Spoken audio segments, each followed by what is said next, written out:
Brought to you by Cayman Islands from Tortuga Distributors. Accept no substitutes. Taste the feeling with Coca-Cola. Brand Source Home Gallery. Inspiring luxury. And JN Money. From abroad to yard. Fast, affordable, convenient. Doctor's Hospital. Peace of mind is important when life happens. Doctor's Hospital. Always there for you. Call 949-6066. And Cayman Airways. Call them on 949-2311 to book your nonstop flights to Los Angeles and Panama. And now, Barbados. And Digicel, Cayman's bigger, better network. This is For the Record with Orrett Connor.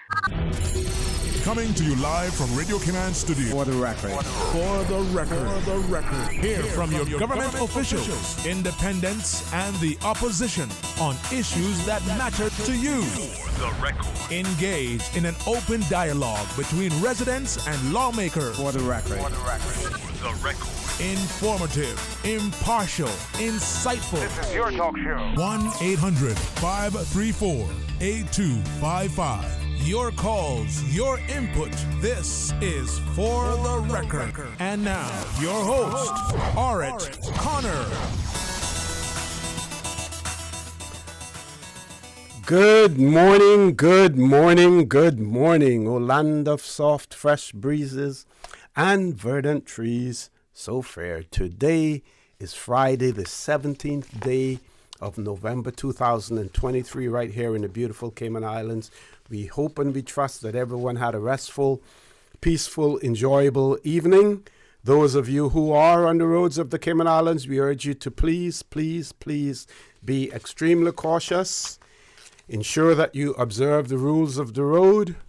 If you're driving, adjust your driving to suit the conditions under which you are driving. We hear a forecast of possible showers later on today as well. So we all want to be careful out there, want to continue to monitor the weather as well. And remember, if we do all of those things, then the life you save may just be your own. For those of you who are celebrating a birthday today, or if you've celebrated one over the past few days, or if you're going to celebrate one in the upcoming weekend as well, we want to wish you a happy birthday and to remind you that the For the Record birthday shout-outs are brought to you by Pizza Boat. They are now open in Queens Court on West Bay Road. We encourage you to hop on board the Pizza Boat Express. Why? Because Pizza Boat, they make pizza even more fun. You can pick your pizza up or have it delivered. Simply call 949-0000 or order online via www.pizzaboat.ky. For those of you who have lost loved ones, again, we want to express our sincere condolences to you. We hope and we trust that your faith will help to carry you through these extremely challenging times and that the memories of your loved ones will be a blessing to you. Those of you who are ill and are either at home or at a medical facility here in the Cayman Islands or overseas, we wish you a speedy recovery. So, folks, I want to thank you for allowing Radio Cayman and, by extension, For the Record into your homes, into your vehicles, as you traverse the busy roads of the Cayman Islands, into your places of work, wherever that may be.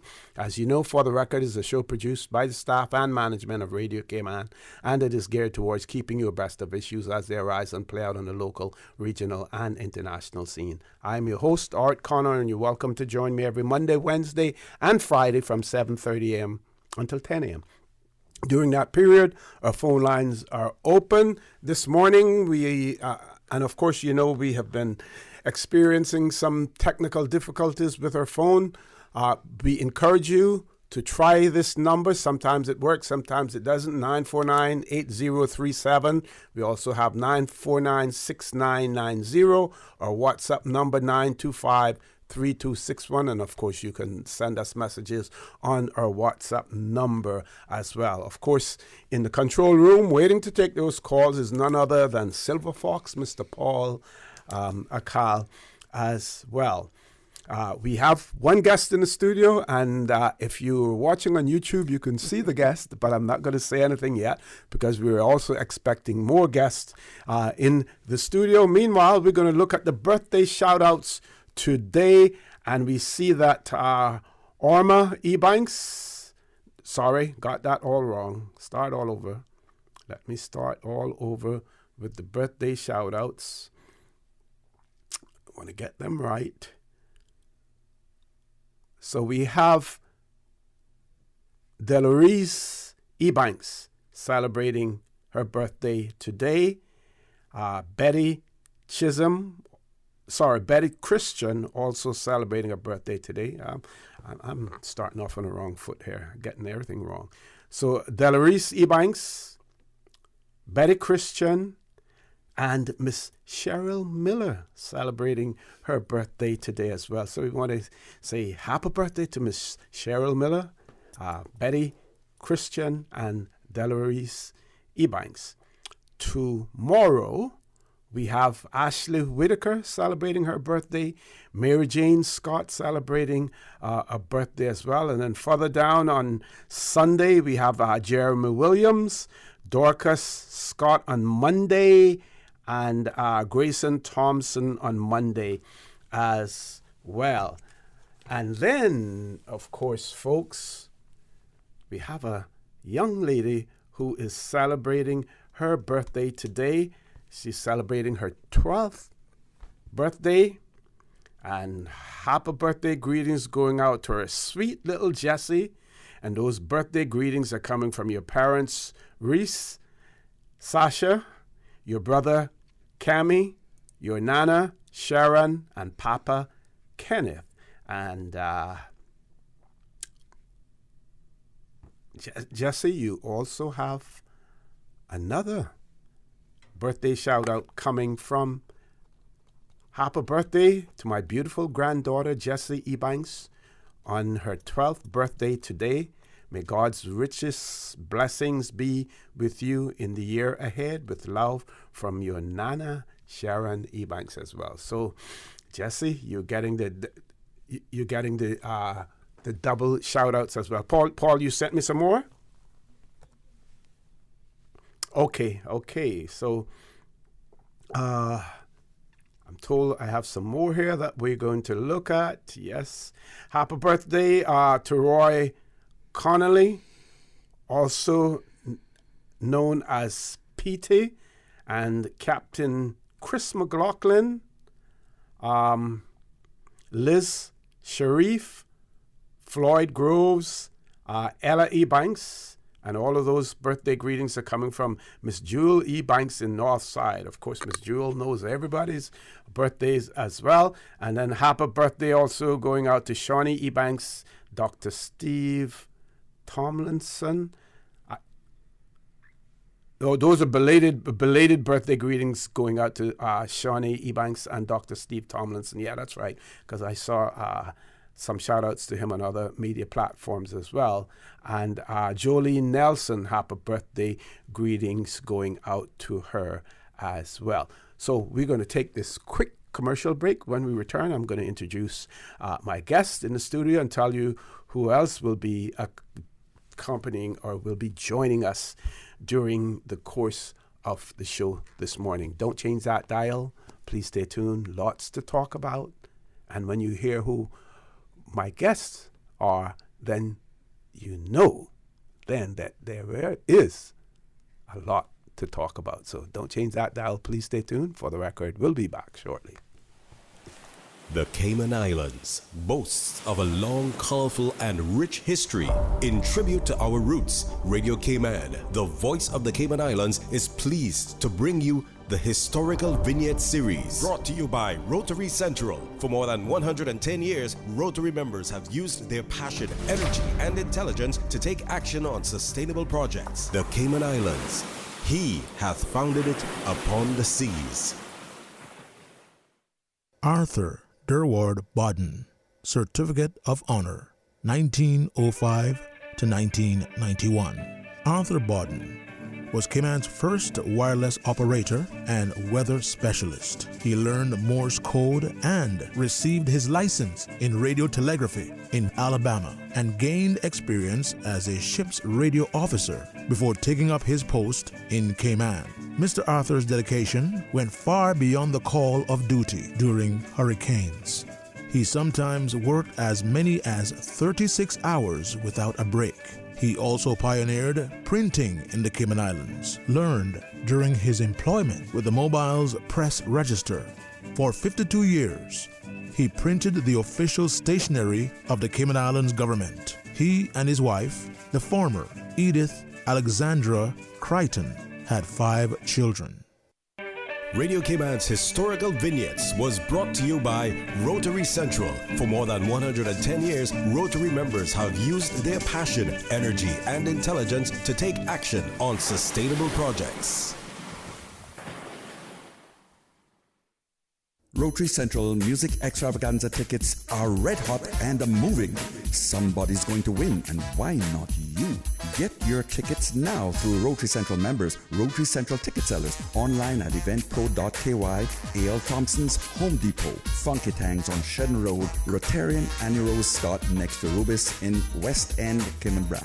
Grand prize $40,000, second prize $4,000, and 6 $1,000 prizes. Event day is Saturday, November 25th at Salty's in Grand Harbor, Red Bay. Your $25 ticket can win Rotary Central Music Extravaganza, a major fundraiser taking care of community projects by Rotary Central. Rotary Central, NPO number 232, creating hope in Cayman and the world. Since March 2004, West Bay Pharmacy has kept their doors open to the local communities, even before, during, and after Hurricane Ivan. At West Bay Pharmacy, our staff provides so much more than pharmaceutical excellence. From the moment you walk through our doors to completing your cash out, our staff will have put your healthcare concerns at ease. We would like to take this moment to thank our loyal friends and customers. To us at West Bay Pharmacy, our patients are our primary concern. We provide thorough background checks and precise calculations to ensure your medical safety. Thank you for being a part of our family and for choosing West Bay Pharmacy, where we care about your health. What's that? No sugar, same amazing taste? Coca-Cola Zero Sugar is here to stay. No one can stop me when I taste the beer. Classic taste, pure satisfaction. Be sure to stop into any Tortuga location and get your own case of Coke Zero. Or grab an ice cold one straight from the cooler. Brought to you by Tortuga Distributors Limited. Coca-Cola, taste the feeling, Cayman.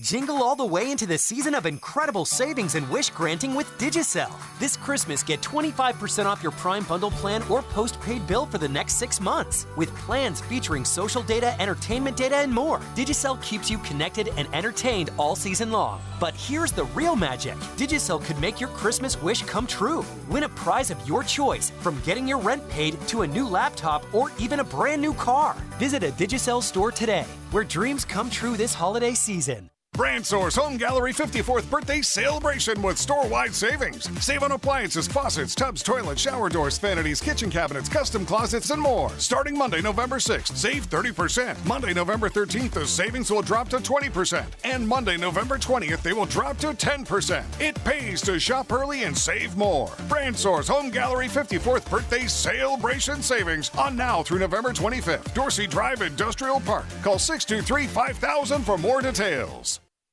You know, as a little girl, I dreamt of traveling to faraway places and foreign lands. I tell you what though, no more dreaming. I'm going flying with Cayman Airways. How blessed are we in the Cayman Islands to have a very own national airline? Girl, you can fly to so many international destinations without the hassle of connecting flights. On top of Jamaica, Cuba, and Honduras, you got non-stop flights from Cayman to New York, Miami, Tampa, and even Denver, Los Angeles, Panama, and child, they now have bar Barbados.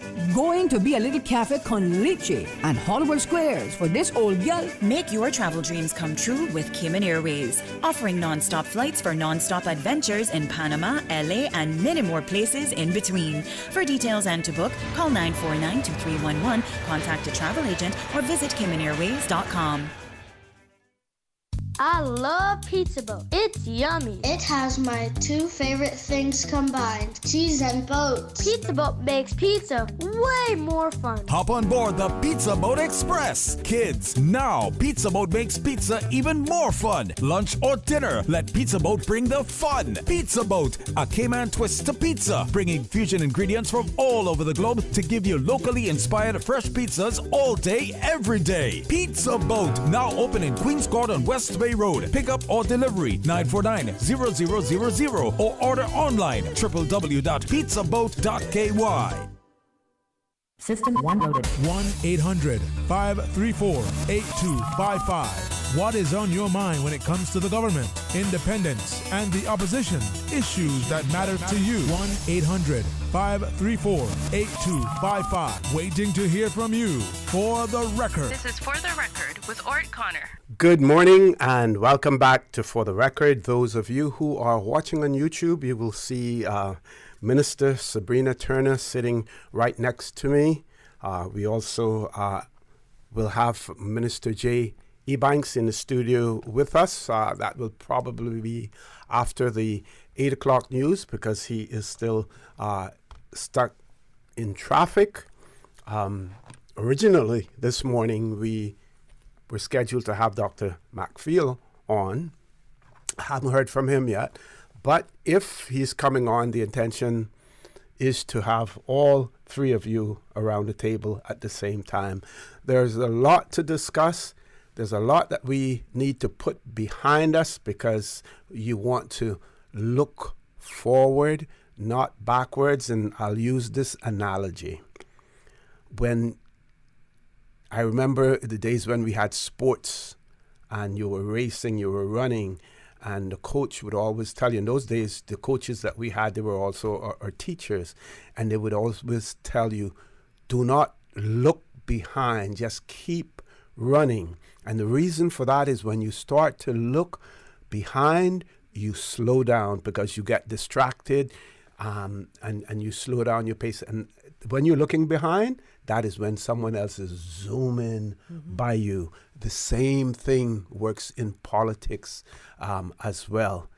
Don't look behind. Yes, you want to learn from your mistakes, but if you have a goal that you want to reach, then you want to focus on that goal and not by looking behind to see, who's coming on the left shoulder or on the right shoulder. With that, I would say good morning to Minister Sabrina Turner. I haven't said what your constitutional responsibility is yet because I haven't done all of the research, but I believe you have retained the portfolio that you originally have. But I'll let you tell us about that. Good morning. Welcome back to For the Record. Good morning, Mr. Connor, and good morning to the wider Cayman Islands. What a last couple of days. As we were talking, just before coming back on, I think what our country has experienced in the last couple of hours is I have it branded as a master class in democracy, a master class in the power of the vote, political science, and it shows, that we are a resilient country. And do not underestimate the power of the people. And as I wait here for my honorable colleague, it is a big change that has happened. We are human beings at the end of the day. Some very noble moves, selfless acts have been done in pure demonstration for love of country and for the love of people. For continuity, for seamless transition, and in many cases, to show the people that we are capable and we are willing because we have to give hope and bring and retain stability back to our country. So those acts of selflessness. Yes. Do you think that it is important that the people know who and why to a certain extent? Because while some people may want to remain anonymous and say in the background and say, it's not all about me, I think it is also important because what we find is that the public, and I intended to say this at some point in time when I editorialized, was that while we as individuals get fixated on particular candidates, and we may like some and dislike others, and some may demonstrate that dislike in a more what should I say, more animated fashion. At the end of the day, those same politicians that you're hating, they talk amongst themselves. But they're friends. It's only during the debate and in the political arena that there's that adversarial approach. And part of that is simply because that is what politics is. While people say politics is the art of compromise, it is also an adversarial system. Agreed. But what I think is fading very quickly is respect, morals, and it goes back to exactly what I stated on the floor, which please don't ask me to repeat what I said because I have no clue. People-centered. What the role entails and what the expectations of our elected officials. You hear we want the Cayman Islands to be party, and then the independents obviously were duly elected.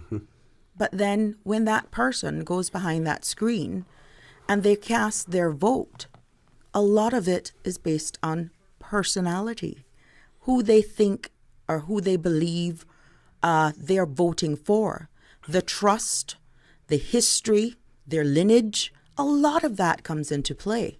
Of course, no man is an island either.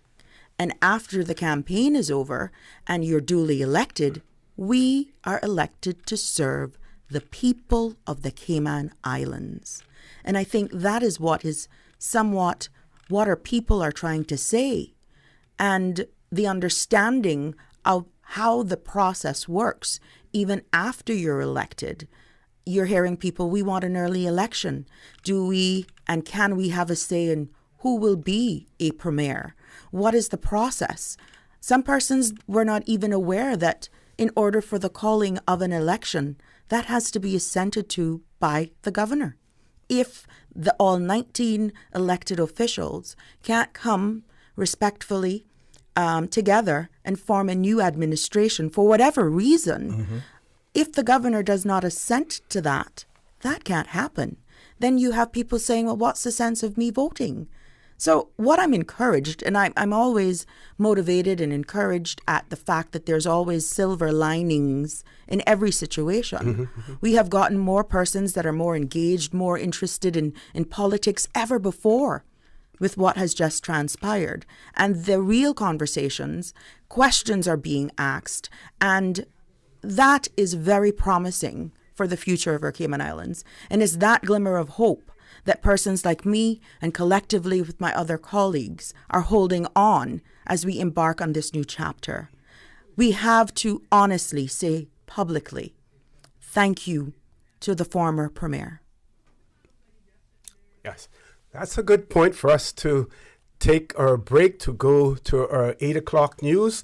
I just want to say 58 years ago, 1965. That would be 58 years. November the 18th, right after the elections in November. And at some point in time, I want to talk also about this. Everyone is crying for it, say, we need to move the election date back to November. Why?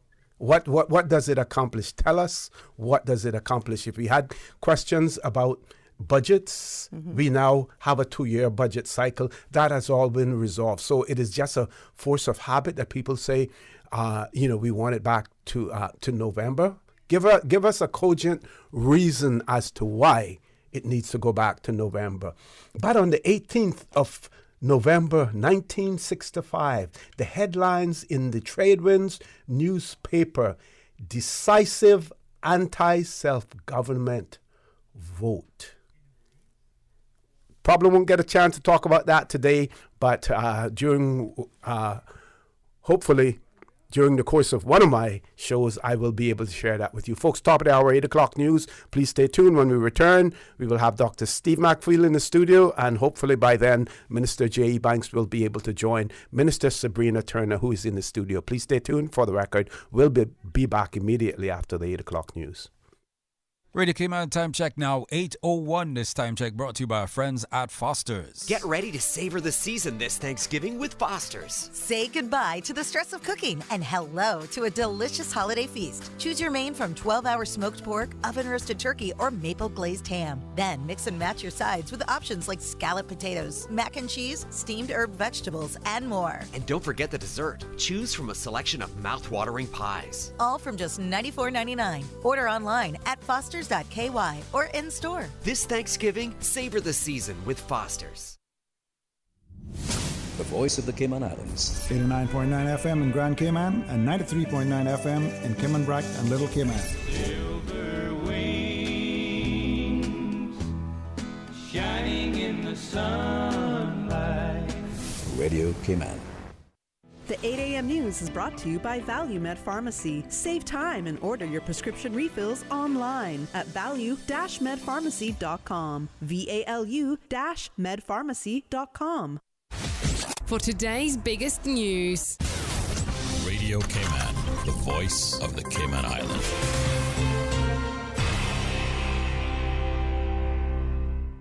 With your latest news, I'm Carsley Fuller. Potential Tropical Cyclone 22 will be its closest to Grand Cayman later this morning. Here's National Weather Service forecaster Gilbert Miller. The Cayman Islands are not likely to be placed under any watch or warning at this time. Although the official forecast has shifted slightly westward, the closest the storm is anticipated to be from Grand Cayman is about 203 miles to the southeast around 9 a.m. today, and past 157 miles to the southeast of Cayman Brac around 3 p.m. today. This system may support some showers across the Cayman area, but a general decrease in cloudiness and showers are expected from tonight as the system moves into the Atlantic by Saturday. Currently, the storm is some 218 miles south of Grand Cayman, about 260 miles west-southwest of Kingston, Jamaica. It's moving towards the northeast at 10 miles per hour with max winds near 35. At this time, the forecast track continues to take the storm over Jamaica by today and then eastern Cuba tomorrow morning. And a quick reminder that you should only get your weather from official sources like Radio Cayman and CIGTV. Here's Donna Bush. A message from the Cayman Islands National Weather Service in relation to information being circulating regarding the Cayman Islands being placed under a risk of severe weather. Now, that information was shared earlier this week. Officials say the information is false and was not produced by the local weather services. For clarity, the Cayman Islands is not under any watch or warning phase. Now, the CINWS, of course, will continue to monitor the progress of any systems that are out there and will provide updates through local media sources. In other news, the Pan Into City Steel Band exhibition wowed hundreds of people in central Georgetown Thursday night, part of this year's annual Pirates Fest activities. Organizer Vintisha Connolly told the crowd this year's event was smaller than it had been in previous years, though. Normally, Pan in the City would have filled Cardinal Avenue.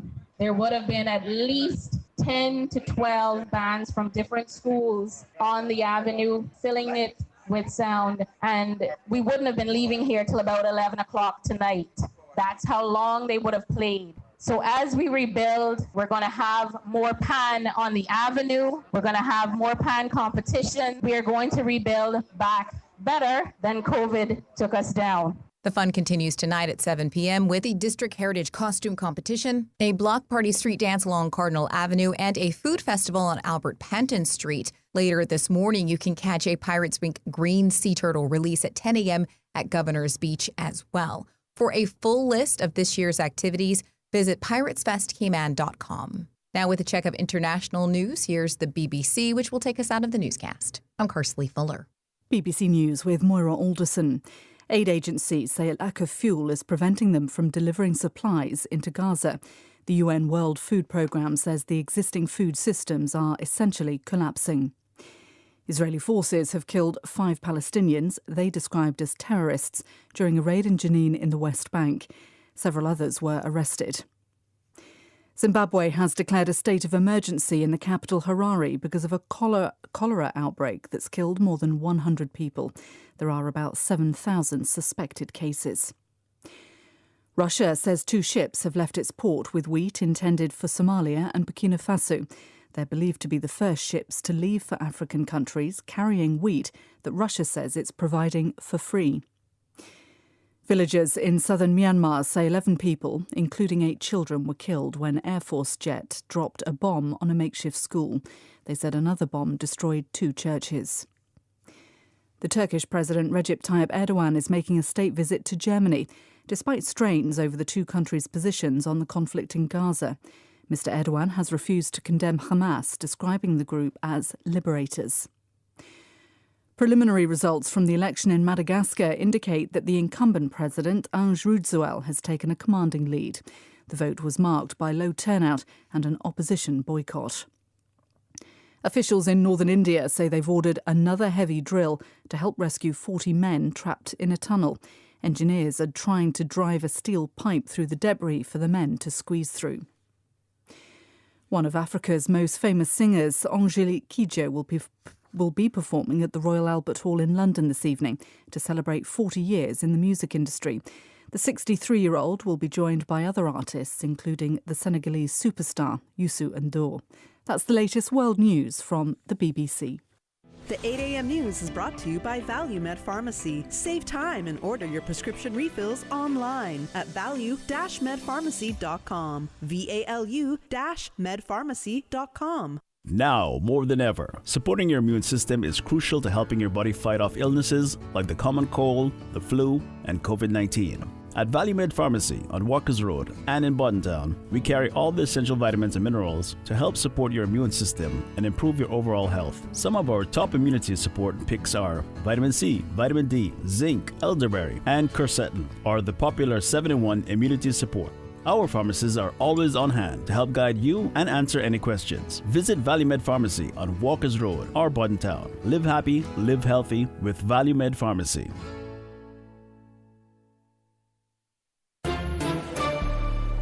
Stay in touch with Radio Cayman with the latest up-to-date, accurate news and information. For your convenience, the headline news will be repeated on our sister station, Breeze 105.3 FM, weekdays at 8:30 a.m. Follow Radio Cayman on social media, Facebook, Instagram, Twitter, or download the Radio Cayman app in the App Store or log on to www.radiocayman.gov.ky and stay connected to what's happening in the community. Radio Cayman, your voice, your choice, your radio.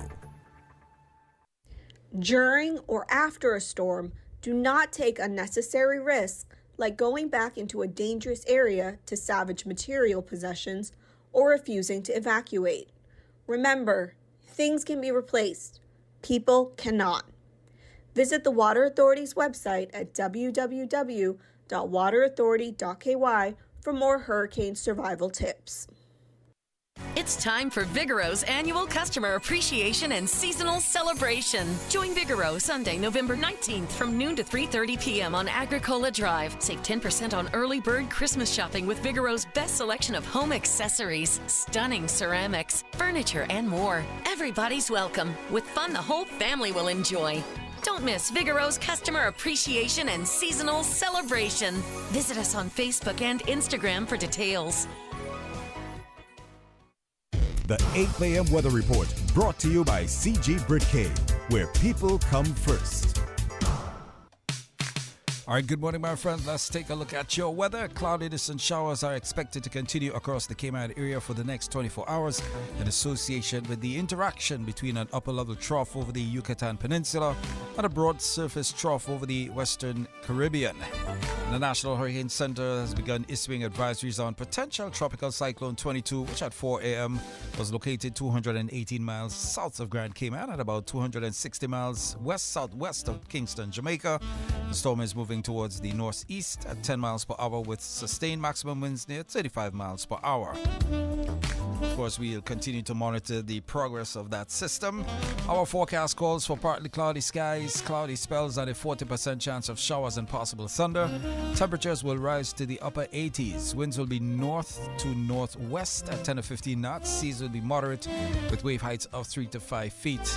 Later on this evening, partly cloudy skies, cloudy spells, and a 40% chance of showers and possible thunder. Temperatures will fall to the upper 70s. Winds will be east to northeast at 10 to 15 knots. Seas will be moderate with wave heights of 3 to 5 feet.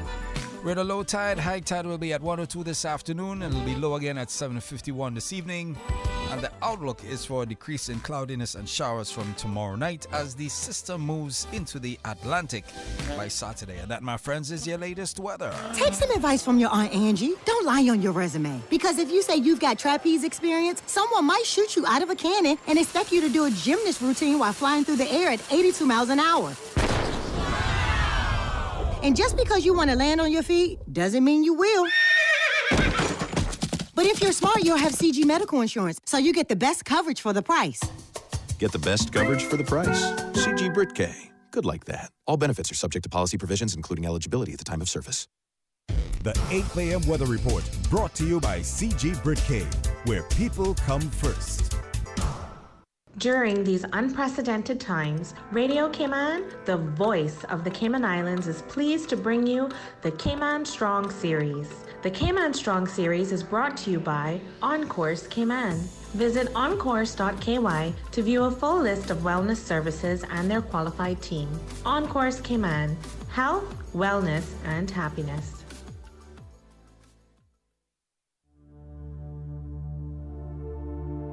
Change your thinking, change your life. There's no great success without commitment. As motivational speaker Tony Robbins said, individuals who succeed have a belief in the power of commitment. If there's a single belief that seems almost inseparable from success, it's that there's no great success without commitment. If you look at successful people in any field, you'll find they're not necessarily the best and the brightest, the fastest and the strongest. You'll find they're the ones with the most commitment. Change your thinking. Change your life. During these unprecedented times, Radio Cayman, the voice of the Cayman Islands, is pleased to bring you the Cayman Strong series. The Cayman Strong series is brought to you by OnCourse Cayman. Visit oncourse.ky to view a full list of wellness services and their qualified team. OnCourse Cayman, health, wellness, and happiness. These days, feelings of loneliness, anxiety, stress, and depression can be overwhelming. Just know you are not alone. OnCourse Cayman offers private mental health services for children, teens, adults, and groups. Visit oncourse.ky to view a full list of wellness services and their qualified team. OnCourse Cayman, health, wellness, and happiness. The traffic report is brought to you by Subway. Planning a meeting, event, or office celebration? Visit subway.ky to place your catering order today. All right, morning, my friends. Looking at the majority of the traffic coming out of the eastern districts has reached at the Century 21 roundabout as some decide to go through South Sound. Those continuing on the Linford Pearson and Crew Road will experience some slow-moving traffic, especially traffic coming through Agnes Way as well. Experience some traffic in that area and also through Bobby Thompson Way as you make your way into the Georgetown area. Of course, Halder Avenue taking some of that traffic. Continuing on through Civet Road. There's traffic going through South Sound, up through Walkers Road, through South Church Street, and feeding into Seafarers Way, North Church Street, and those continuing on to West Bay Road. One large cruise ship is in port, so we expect lots of visitors ashore to be mulling around in the Georgetown area. Looking at traffic on Godfrey Nixon Way, feeding into Eastern Avenue. Yes, a bit of traffic in that direction. And getting to the Butterfield McField roundabout. We do expect the usual traffic this time of the morning. Traffic coming off the Esteli Tibbetts Highway in the southward bound direction. Some traffic along North Sound Road and continuing on. So, majority of streets in the Georgetown area taking in the flux of the traffic. Cayman Brack and Little Cayman, minimal traffic this time of the morning. Your traffic report, of course, brought to you by our good friends at Subway. How can you make a classic BLT sandwich even better? Well, by adding tuna.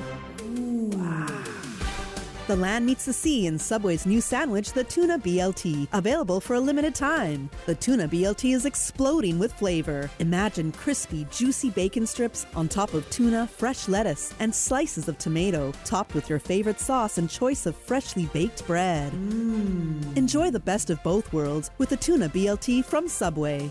Subway, eat fresh. The traffic report is brought to you by Subway.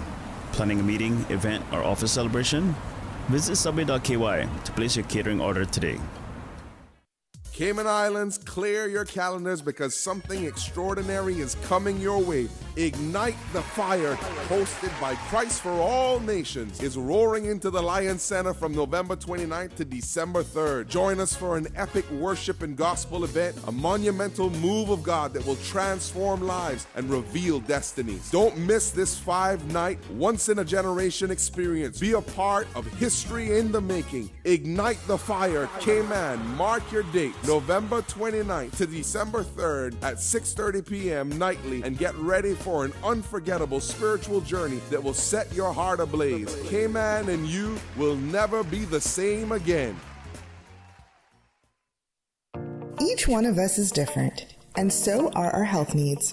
Health City's executive health checks are packaged for you as an individual, including optional add-ons tailored to your health journey. We have a variety of health checks to suit your age, gender, lifestyle, and family medical history. Visit healthcity.ky to find the health check package that suits you best and book your Health City health check today. At Health City, we know healthy looks different on everyone. For the record, with Orrett Connor. Initiating system. For information that matter. For the record, with Orrett Connor. Continues right now on Radio Cayman. Good morning and welcome back to For the Record. Perfect timing. Minister J. Banks is stepping right into the studio at the same time, so it is my pleasure to have in the studio with me Minister Sabrina Turner with constitutional responsibility for health, wellness, and home affairs. Minister J. E. Banks, I'm going to just say a multi-subject ministry. And of course, my co-host at times, and sometimes my guest, Dr. Steve McField. So again, good morning to everyone. Ms. Turner has already said good morning, so Minister J, and then Dr. McField. Good morning, OC, and thank you for actually allowing us to come on at such a short notice. Good morning, Grand Cayman, Little Cayman, Cayman Brack. It's quite a times that we've been going through. It's been some long nights and days, but I can tell you we're pushing through it, and we're here today and to continue to talk about the good things that we are doing and the good things that we plan to continue to doing for the people of the country. Yeah, like I said, you want to be like an athlete, a runner, a sprinter. You don't look behind. Always looking forward. You lose that stride, and when you're looking behind and someone is gaining on you at the same time as well. Doc, over to you. Good morning, Mr. For the Record. Good morning to all your listeners in the For the Record land, and people listen to you Mondays, Wednesdays, and Fridays, and all the people in the Cayman diaspora. You know, there's one thing that I can say about myself. I'm always at the right place in history, all the time. It's a pleasure to be here with the two ministers this morning. And like I was last Tuesday, I stayed at the legislature the whole day from the beginning, from the opening statements of the presiding officer when she announced the motion and until the last vote. That's right. And I wanted to be there because I didn't want anyone to tell me how it went or read it in the newspaper. I wanted to be there. I wanted to be the source of the history. And today I have the privilege to be in the studio with two of the hardworking ministers of our government. And I'm so surprised, like I told Minister Sabrina this morning, I am so happy that the government were able to exercise the democratic process and be able to use the Westminster system to avoid an election. I hear a lot of people say, "Oh, well, we should have an election." And Mr. Ezzard, I saw something he wrote in this Cayman Road about we should have an election. That is the last thing that you want to do to bring the country to in a crisis like this. There was no need for that.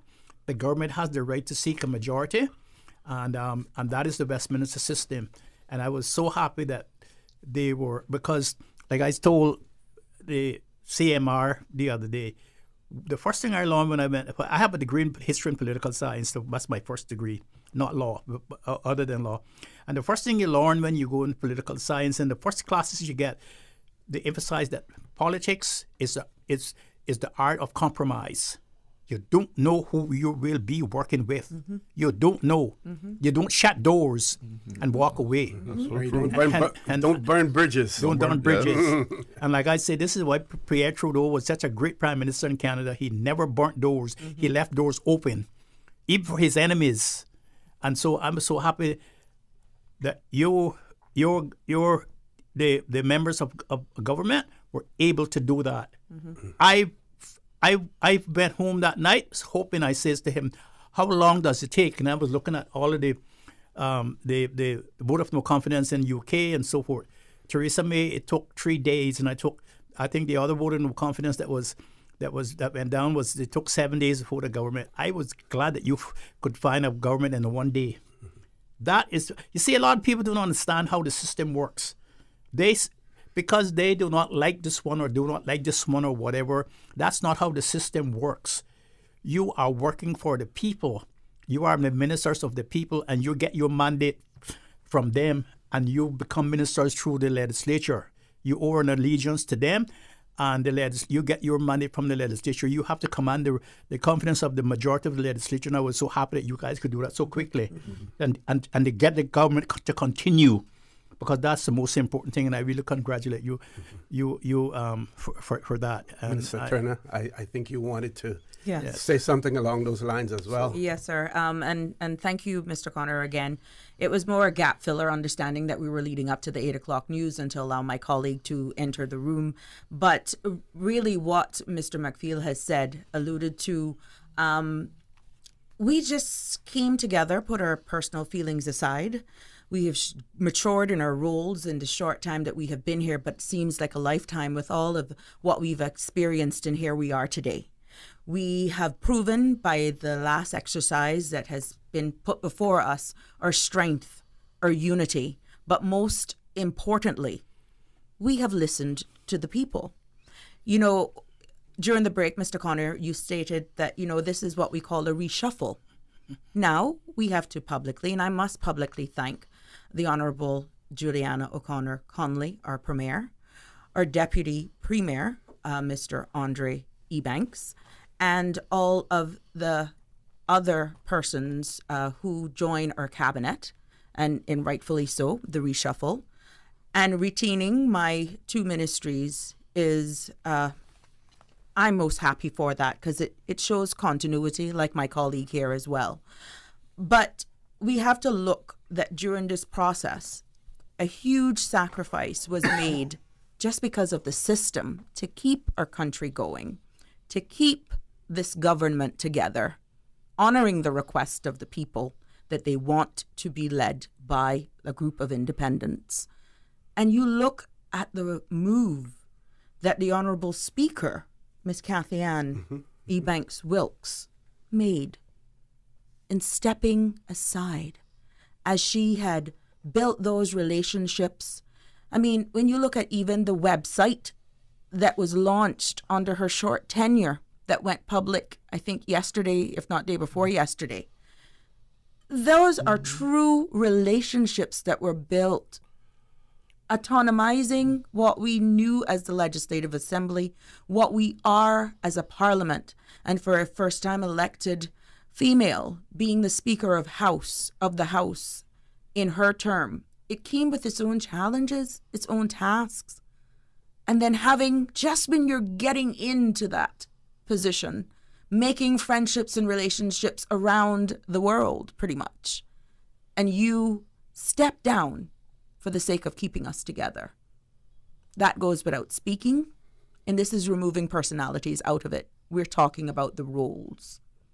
When you look at the motion that was tabled and the cries of the people and whatever happened internally, and respectfully, we're not going there. We lost a colleague.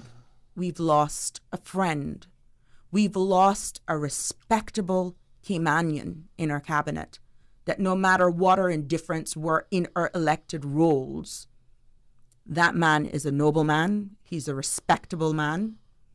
And again, for the sake of stability, we've lost him. Exactly.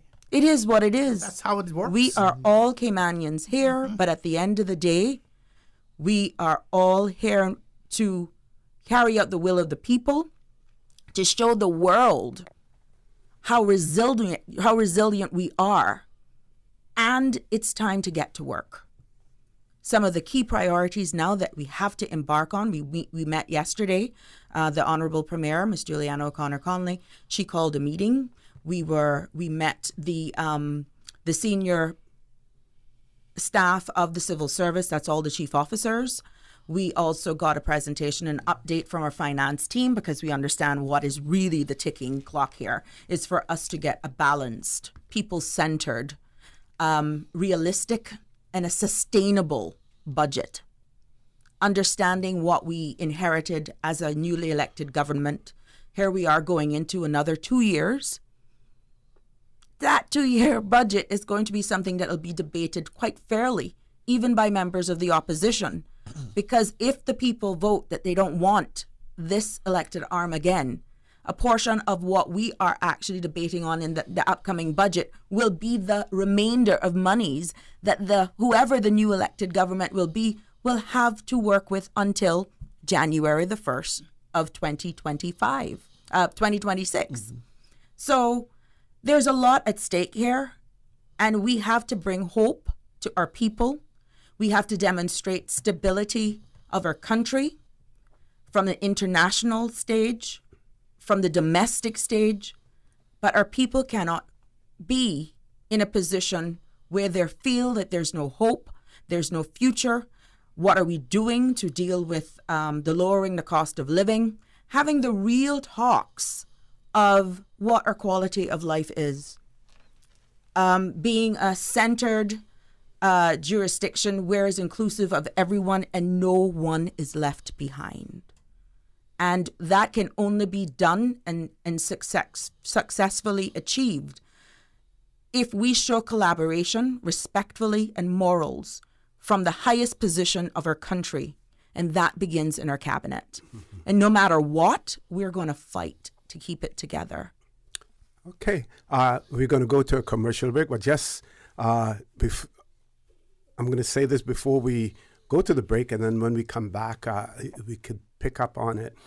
I was concerned afterwards, and then, of course, I was reassured when the photograph came out with the entire government, because we do know that there were certain loyalties that existed amongst the group, and the person that they were loyal to was no longer, with the group. And my concern was, are we going to be able to have parliamentary secretaries, or those persons who have some loyalty, are they simply going to say, I'm removing myself from it? Yes, I will sit in Parliament. I will sit on the other side. But it was reassuring to see when that photograph came out, how many persons were with the government, and as a result of that ensured that we would have parliamentary secretaries so that the ministers would have the support that they need in carrying out their constitutional responsibilities. Folks, with that, we're going to take a commercial break. Please stay tuned. When we return, the conversation with Minister Sabrina Turner Minister J.E. Banks and Dr. Steve McField will continue after this short commercial break.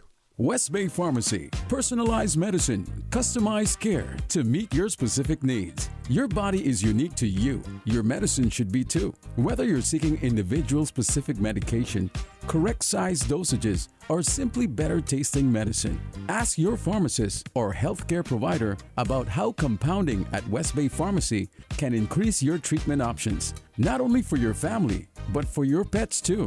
West Bay Pharmacy, open Monday through Saturday, 9 a.m. to 8 p.m. Sundays and most holidays from 11 a.m. to 6 p.m.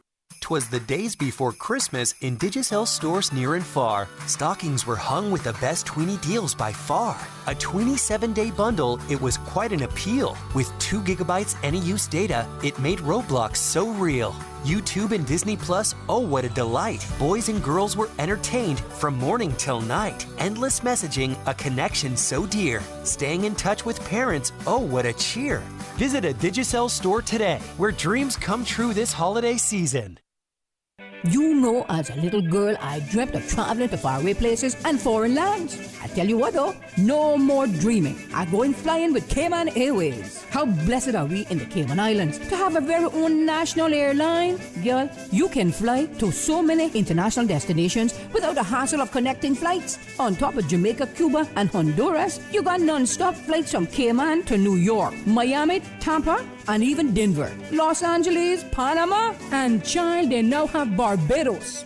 Going to be a little cafe con leche and Hollywood Squares for this old girl. Make your travel dreams come true with Cayman Airways, offering non-stop flights for non-stop adventures in Panama, LA, and many more places in between. For details and to book, call 949-2311, contact a travel agent, or visit CaymanAirways.com. Join us for the final week of Pirates Week activities this Thursday through Sunday. Listen to the sounds of freedom with CUC's Pan City Steel Pan Competition on November 16th. Gather your family to enjoy the fireworks, indulge in the Caymanian food, and dance the night away between Cardinal Avenue and Albert Panton Street. Say hi to our local treasures at the Cayman Turtle Center for our Family Fun Day to close the year's festivities at 10 a.m. Visit Pirates Fest Cayman online or on social for more information. Sponsored by Cayman Airways, Pepsi, and CUC. Rotary Central Music Extravaganza tickets are red hot and moving. Somebody's going to win, and why not you? Get your tickets now through Rotary Central members, Rotary Central ticket sellers, online at eventpro.ky, A.L. Thompson's Home Depot, Funky Tangs on Shedden Road, Rotarian Annie Rose Scott next to Rubis in West End, Cayman Brack. Grand prize $40,000, second prize $4,000, and 6 $1,000 prizes. Event day is Saturday, November 25th at Salty's in Grand Harbor, Red Bay. Your $25 ticket can win Rotary Central Music Extravaganza, a major fundraiser taking care of community projects by Rotary Central. Rotary Central, NPO number 232, creating hope in Cayman and the world. System 1 loaded. 1-800-534-8255. What is on your mind when it comes to the government, independence, and the opposition? Issues that matter to you. 1-800-534-8255. Waiting to hear from you. For the Record. This is For the Record with Orrett Connor. Good morning. Welcome back to For the Record. In the studio with me this morning, Dr. Steve McField, Minister J.E. Banks, and Minister Sabrina Turner. Folks, on the other side of the commercial break, I mentioned, my concerns, which were reassured afterwards when I saw the entire composition of the government, that we would have sufficient backbench support and also to have parliamentary secretaries assist ministers in their constitutional role. So can you take that up? Sure. Yeah, OC, thank you. One thing is that before, when we went down there to Parliament that day, and I did have my talks with the Premier before we went there. At that time, Mr. Wayne Pannan and Mr. Pannan knew exactly where I was no matter what. I didn't hide anything. I made it straight and clear. I told him where I was going to. I was here to serve with him for 4 years, and I was going to give him that full support. I went down there with that, in that mind and in that intentions, is that no matter what the outcome was, I was going to stick with him right out to the end. Now, after that night, later on that night, that he decided that he thought it was best for him to step down and give someone else the way. We had a conversation up to that morning when he came back into the building, and I think me had probably about a 30-minute conversation, and it was an emotional one between both of us, but I can tell you it was a great conversation we had. But you talked about the allegiance that we had between a lot of people would say, well, boy, they thought that and most times the problem me and Mr. Panna was at most of the argument at all times. I said a lot of people see some of that may be happening, but I can tell you at the end of the day, we always put our difference one side. It was what was best for the country. I have nothing bad to say about him. He was a great role model. And one thing I can always say is that no matter what time I called him, he always answered the phone. He always, I can remember up to Friday night, me and him talking on the phone till something like 1:30, 2 o'clock in the morning. And he was always there for you. So, I just said that I would offer that. But, I want to say, too, that, it was very honorable of what Miss Kathy Wilkes done, too. She made a huge sacrifice of stepping down. Yes. But also, there was a huge sacrifice done by Mr. Bernie Bush. Bernie was a very passionate minister for sports, and he still is. And for him to put that one side and say that he would step down to keep this group together says a lot, and I think he should be commended for that too. Can you go into any specifics in terms of it? If he hadn't stepped down, what were the potential outcomes? Only God would know what the potential outcomes could have been, but I could tell you. It was not forced on him. It was something that he just sprung up out of the blue. Bernie he just said, look. So when you found yourself in a tight situation, he volunteered. Before we got into that tight situation. Oh, okay. Before that, he said, look, whatever we have to do, I just want to keep this group together. Yeah. He says, if that means for me to have to step down to bring somebody over to be able to get into that minister's seat, I am willing to do that, and I am willing to work along with him. So I take my hat off, and every time I see him, I said, Bernie, you made a sacrifice for the country, and everybody needs to know that the two members from West Bay have done the most honorable thing that they could ever do for this country to try to keep this group together.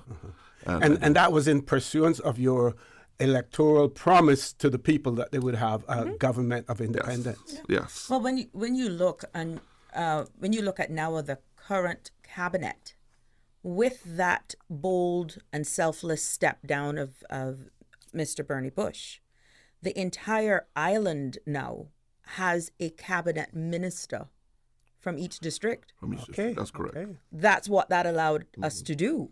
Because starting from West Bay, you now have two representatives from West Bay, and Georgetown. That would be Mr. Honorable Andre Ebanks, our now Deputy Premier. You would have the Honorable Cathy Ann, and in Georgetown you have myself, the Honorable Kenneth Bryan. Then you have Bordentown, the Honorable John Seymour. Northside, you have yours truly, Honorable J. Ebanks, and Honorable Isaac Rankin for East End, and of course the Honorable Premier for our sister islands. So when you want to say about diversity and being fair and listening and making sure that the entire island or Cayman Islands is represented in cabinet, that's what we've managed to do with this current composition, including that our parliamentary secretaries, Miss Heather, she will definitely continue in her role and her assistance in the beautification and committee, working in tourism and ports, and she has acted as a minister when other ministers have had to travel on official business. So it doesn't limit one's position as being a parliamentary secretary. And she has that experience. She has that experience of being a minister. So again, you can see based on that picture, there were a lot of emotions. We had to pivot very quickly. We had to bring a sense of stability. We had to bring hope and to our people and country to say, look, we got it together and we're going to work and we're going to come out of this. And we're hearing you and we're going to present to this country a budget that continues to have people centered. And, you know, at the end of the day, it goes back to just let us get started now. But we felt it was important, with the support of the Honorable Premier, of course, and Deputy Premier, to have this outlet here, to ventilate this, to dispel all the rumors and the myths and all that sort of stuff. We have to make ourselves more available. That is some of the reset that we've done amongst ourselves, making sure that we make ourselves more accessible to the public by coming on public forums, covering all media sources, be a little bit more at pace with dispensing of information, keeping the public informed, but the public have to do their part as well. And that's irrespective of how many likes they get on Facebook, right? Just a joke. No, I get where you're going with that. But the public too, I challenge them. This is a reciprocal partnership. Yes, yeah. When we have these town hall meetings and we have bills that are coming up for discussion, come out to the meetings. Try and engage and meet with your representatives. We encourage you and all other platforms, all other media houses to also keep abreast of what bills are in circulation. And even if you extrapolate one portion that could be a little contentious or requires a little bit more explanation, through us or reach out to the respective ministers, educate our people. But the people too can't only have an interest when it makes it on the floor of Parliament for debate, because by then, guess what? It would have already completed its consultation phase, and you would have missed out on that opportunity. So this is a partnership if we're going to move forward. The country, its people, your voters, the future, you have to play your part as well by showing up to your meetings. If your elected representatives have meetings, come out to the meetings. That means so much to us. And we need to know how you're feeling by participating in these shows, letting us know. We shouldn't just be at each other's throats when you're not happy because it's a me, I. Yes. It is all, if we're going to use the word democracy, it has to include people, inclusive of everyone. And that's the only how we can move forward as a successful jurisdiction. Okay.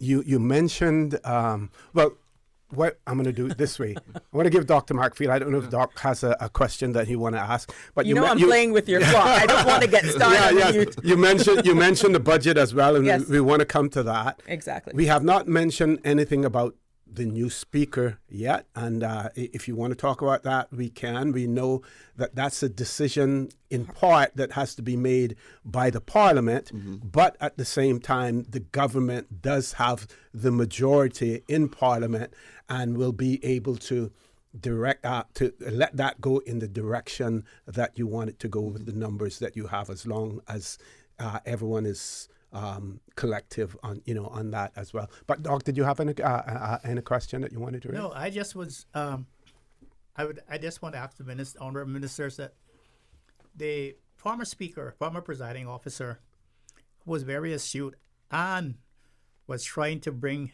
our Parliament into the modern world. That's true to say, because the law that was passed to say that we are now an independent Parliament, that didn't do much for us, because the Parliament still has to depend on the Cabinet for their funding. So it is not independent. There's no independence there. And she has been trying to keep in line with the principles in the UK system and the system in Canada and in Australia and everywhere, where the Speaker has full autonomy. And one of the things that happens in those other jurisdictions is that once you become Speaker, once you become presiding officer, you resign from the party that you belong to show your impartiality. That seat then becomes what they call a safe seat. Parliament agrees that they're not running, and that no one can run in her seat as long as she has the confidence of the House and wants to remain Speaker. Right. And what happens that he or she then gives their budget, that they for their constituents. Their wish list. Wish list to the Prime Minister, the Premier, and that's done. And they actually have their office because they're still MP. They're still an MP. Yes. And so that keeps them out of confrontational politics. They don't have to go on a platform to get into toxic policies to get their seat. Yes. And that was something that she was working towards. Are we going to implement those provisions and those conventions of the Constitution here in Cayman to see that this speaker can be in that position? Good question. That's what I would like to see if those reforms are going to be made. Mm-hmm. Okay, folks, we have to go to a commercial break. When we return, this conversation will continue. We're trying to be as open as possible, and you know that the ministers here, they're as open as possible as well. We want to provide you with valid, useful information, not sush like some people talk about. Like we said earlier, we want to be looking forward, not looking backward, and that is the direction that this conversation this morning with the ministers is going to take us forward, not backward. Let's take this commercial break. When we return, the conversation will continue. Don't change that dial. Please stay tuned for the record. We'll be back shortly.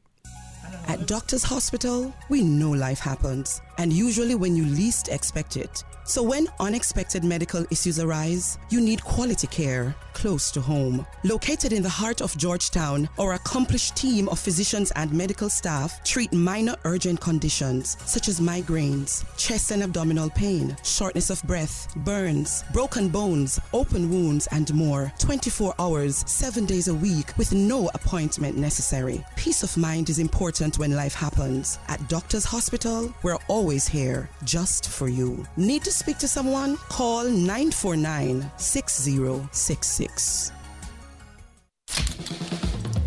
What's that? No sugar, same amazing taste? Coca-Cola Zero Sugar is here to stay. Classic taste, pure satisfaction. Be sure to stop into any Tortuga location and get your own case of Coke Zero. Or grab an ice-cold one straight from the cooler. Brought to you by Tortuga Distributors Limited. Coca-Cola, taste the feeling, Cayman. You know, as a little girl, I dreamt of traveling to faraway places and foreign lands. I tell you what though, no more dreaming. I'm going flying with Cayman Airways. How blessed are we in the Cayman Islands to have a very own national airline? Girl, you can fly to so many international destinations without the hassle of connecting flights. On top of Jamaica, Cuba, and Honduras, you got non-stop flights from Cayman to New York, Miami, Tampa, and even Denver, Los Angeles, Panama, and child, they now have Barbados. Going to be a little cafe con leche and Hollywood Squares for this old gal. Make your travel dreams come true with Cayman Airways, offering non-stop flights for non-stop adventures in Panama, LA, and many more places in between. For details and to book, call 949-2311, contact a travel agent, or visit CaymanAirways.com. For the Health of It, heard on Wednesdays at 7 p.m. and repeated on Saturdays at 9:30 a.m. is brought to you by Cayman Medical Center, Cayman's most awarded private medical clinic, located in the heart of Georgetown. Visit their website at medical.ky or call 623-1000. For the record, with Orrett Connor. Initiating system. For information that matters. For the record, with Orrett Connor. Continues right now on Radio Cayman. Good morning and welcome back to For the Record. In the studio with me, Honorable Sabrina Turner, Honorable J.E. Banks, and Dr. Steve McField. So, Minister Turner, you mentioned the budget, and I'll just say this, and you don't necessarily have to comment on it at all, but we had heard, and of course this is, on the real Mile Road. When I say the real one, the one with all the potholes and everything, the original Marl Road, that the current Premier, Honorable Juliana O'Connor Connolly, had already started work on a budget. If that is the case, then does it make the budget process that much easier for you to accomplish with the change of leadership, or does the change of leadership in any way affect the direction that the budget is likely to go? To answer that directly, there was an exercise that the former premier had given the now current premier during a period of absence. And all cabinet ministers, including parliamentary secretaries, met, I think, for about 3-4 days back to back in the night. And what was presented at that time was making sure that a budget could have been provided. Now, since then, we have had different asks. That was in June. Yeah, we have. It's constantly moving when you have to weigh capital, OPEX, and then when you look at the ask of each ministry, it all then still comes around to, is it affordable? What we have to do as a jurisdiction when we're preparing a budget, sustainable? Can it be continued without impacting the continued jobs of our Caymanians, of anyone who's working, and to be able to achieve the needs of why the people have elected us? But then it requires collaboration of the elected arm as well, and cooperation of the civil service arm as well, in order for us to be able to deal with complex issues that have really been ignored for decades. And when you have to focus on dealing with all of that and the composition of each independent member who is still in the mode of making sure I am worthy, it is a balancing act. But what we have learned from this is that while we're doing that internally, you have to honestly remove that you're no longer campaigning and you got real issues to deal with, like the cost of living challenges. We are focused on dealing with the biggest components like electricity, housing, and to a lesser degree, the importance of what home ownership is. We have to give our future Caymanians who want to come back home to join our, let's say, health services. They're in another man's country, given of service, and want to come back home and have a career, let's say in healthcare, coming back from university with maybe wanting to start a family. Why should they be in a position where they have to necessarily go back home because there are no direct access to confirming there's going to be the possibility of them being able to own their own home or townhouse or their first time apartment? This is what we are tasked at doing. And it's going to take, honestly, the behavior, change in culture, the change in the way things are done, not only from the elected arm, but also from the civil service arm, in that collaborative approach. Breaking down silos, working together, and being intel-driven in order for all. And we just have to do better if we want to be better. And that includes respect, teamwork, collaboration, excellence, honesty, and integrity. And that's once you're in cabinet, once you're in caucus, once you're elected, sir, you are held to a higher standard anyhow. And if you're even aspiring to be in a leadership role, these should be the basic components of who you are. Even in our society, in our day-to-day going around, it shouldn't matter. This is how you should conduct yourself. So I have every trust, like my colleague, we're here this morning, that we are ready for the job. We are willing to move forward. We will deliver a sustainable budget, and we will get through this together. Okay, Minister J, anything you want to add to that?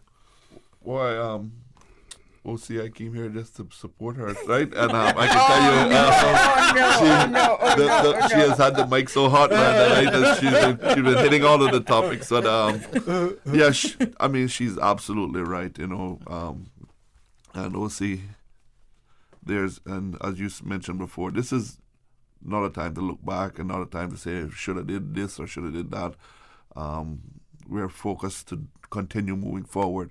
I can tell you, OC, one of the things that keeps me going there is that when I look back at all of the accomplishments, the good things the government have done so far, a lot of the stuff that I have done, when I look back and I got the opportunity to drive around just the homes this week and seeing how good the homes are coming along and how many people are going to be able to get keys for the Christmas, to be able to own their first piece of property, to see how all the gridlocks that we've had with when it comes to the roads and getting those unwind and getting the people that had needed to get paid have never been paid for years, 12 years. Some people have been, government have been holding their property hostage without paying them. Wow. And getting all of these locks unlocked. And I do thank all of the boards that are out there that are working hard for the government, because a lot of people don't give the boards enough credit also.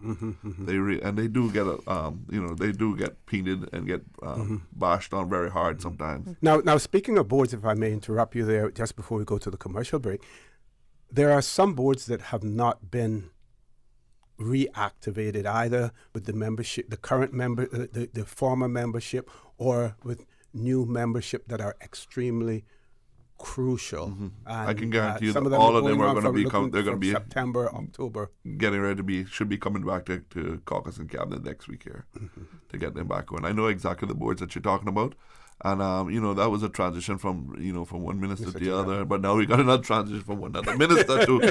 So, but there is a guarantee that I think that they will be coming back up here now to get them on, because they are crucial boards to the country. So we know we have to get them back, and I know Mr. Steve knows a lot about them boards too. But yes, there's so many things that we have to get going. And Mr. Steve, you spoke about the Parliament and whoever the Speaker is, and I'm hoping that Mr. Panna is the one that stepped forward so that he would take that position, and if he does take that position, I have, all the good faith into him that I know he will continue the good works that the Honourable Cathy has left behind there to make sure that the Parliament is run in the right and proper direction.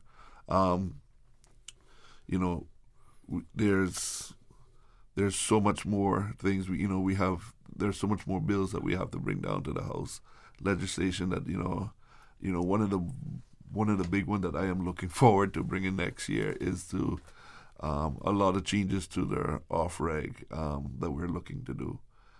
There's a lot of legislation to that, that will help be able to do more almost like a consumer protection for the people, to be able to help lower the costs of fuel and or electricity in this country, actually. There's a lot of things that we have to do. We talked about also, Mr. Steve, the board that you chaired for the election electoral boundaries commission. Yes. We have to decide on how if that needs to come to the Parliament. Are we going to implement that during this election, or will it be implemented for the next election? But that has to go to Parliament to be dealt with too. And that is a very important one, because as Mr. Steve said before, I don't think kicking the can down the road with that one makes any difference, because you're only going to hit the gridlock again once you're there. That also tells us, did we really make the right decision when we went to single-member constituencies? Because as we continue to go along and population starts to grow in certain areas, are we going to be back in the same problem again in 8 years again? Yes. And as Mr. Steve has I am very vocal that I have making sure that Northside is protected in the next constitution. That's right. Saying exactly as what Cayman Brack and Little Cayman says there.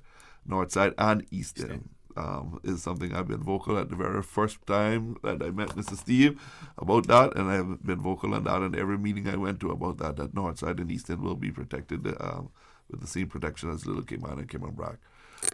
We are our own little area districts, and we have our own charisma and character to us, and we need to be protected. That tradition, that's tradition. So we have a lot of things that need to be done, right? Yeah, and we're going to talk more about them as well. One of our can I just push that once we come back from the 9 o'clock break, that we kind of I'll try to dabble a little bit into it. The meaning of what our colleague, the Deputy Premier, has achieved by getting the Cayman Islands off the grey list and certain pillars, especially that protection of our financial industry, what that means for the continued success of our jurisdiction. But also to reconfirm that anything that we embark on when this budget is actually approved on the floor of Parliament, that our Caymanian people can see themselves in there as well. Okay, one of our listeners has written and said, love the team-minded effort.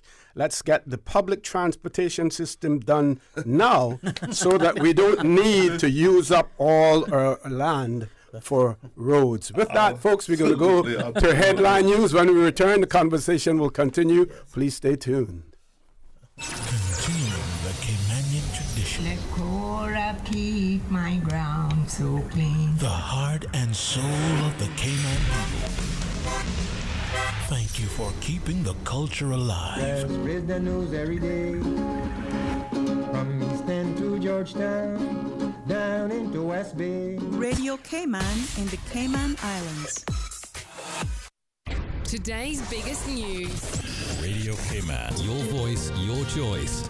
Local, regional, international. This is headlines from Radio Cayman's newsroom.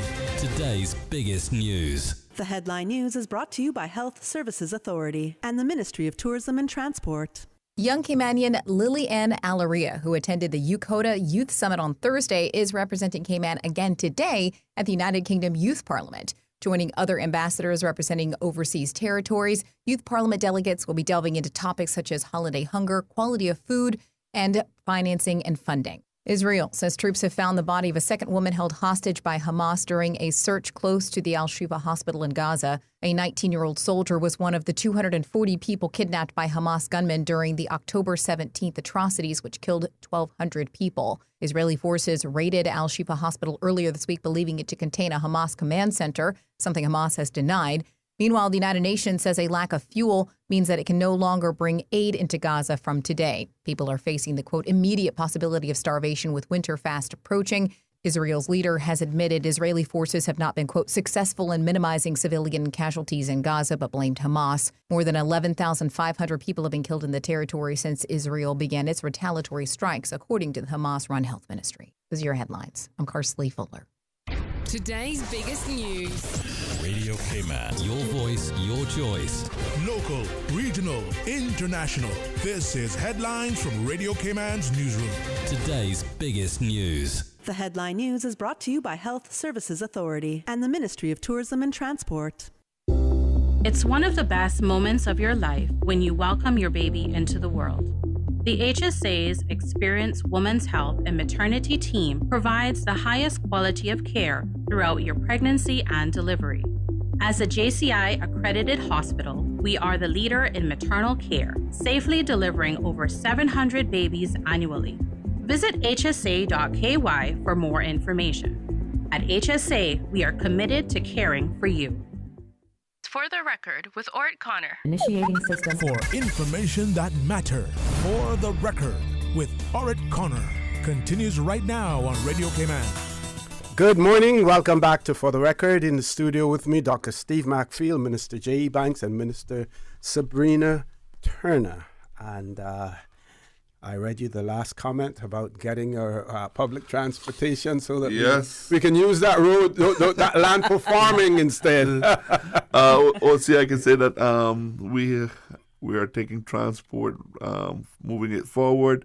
We have seconded a team from the UK that is here that is helping us put together a national plan on how we move the transportation system in this country.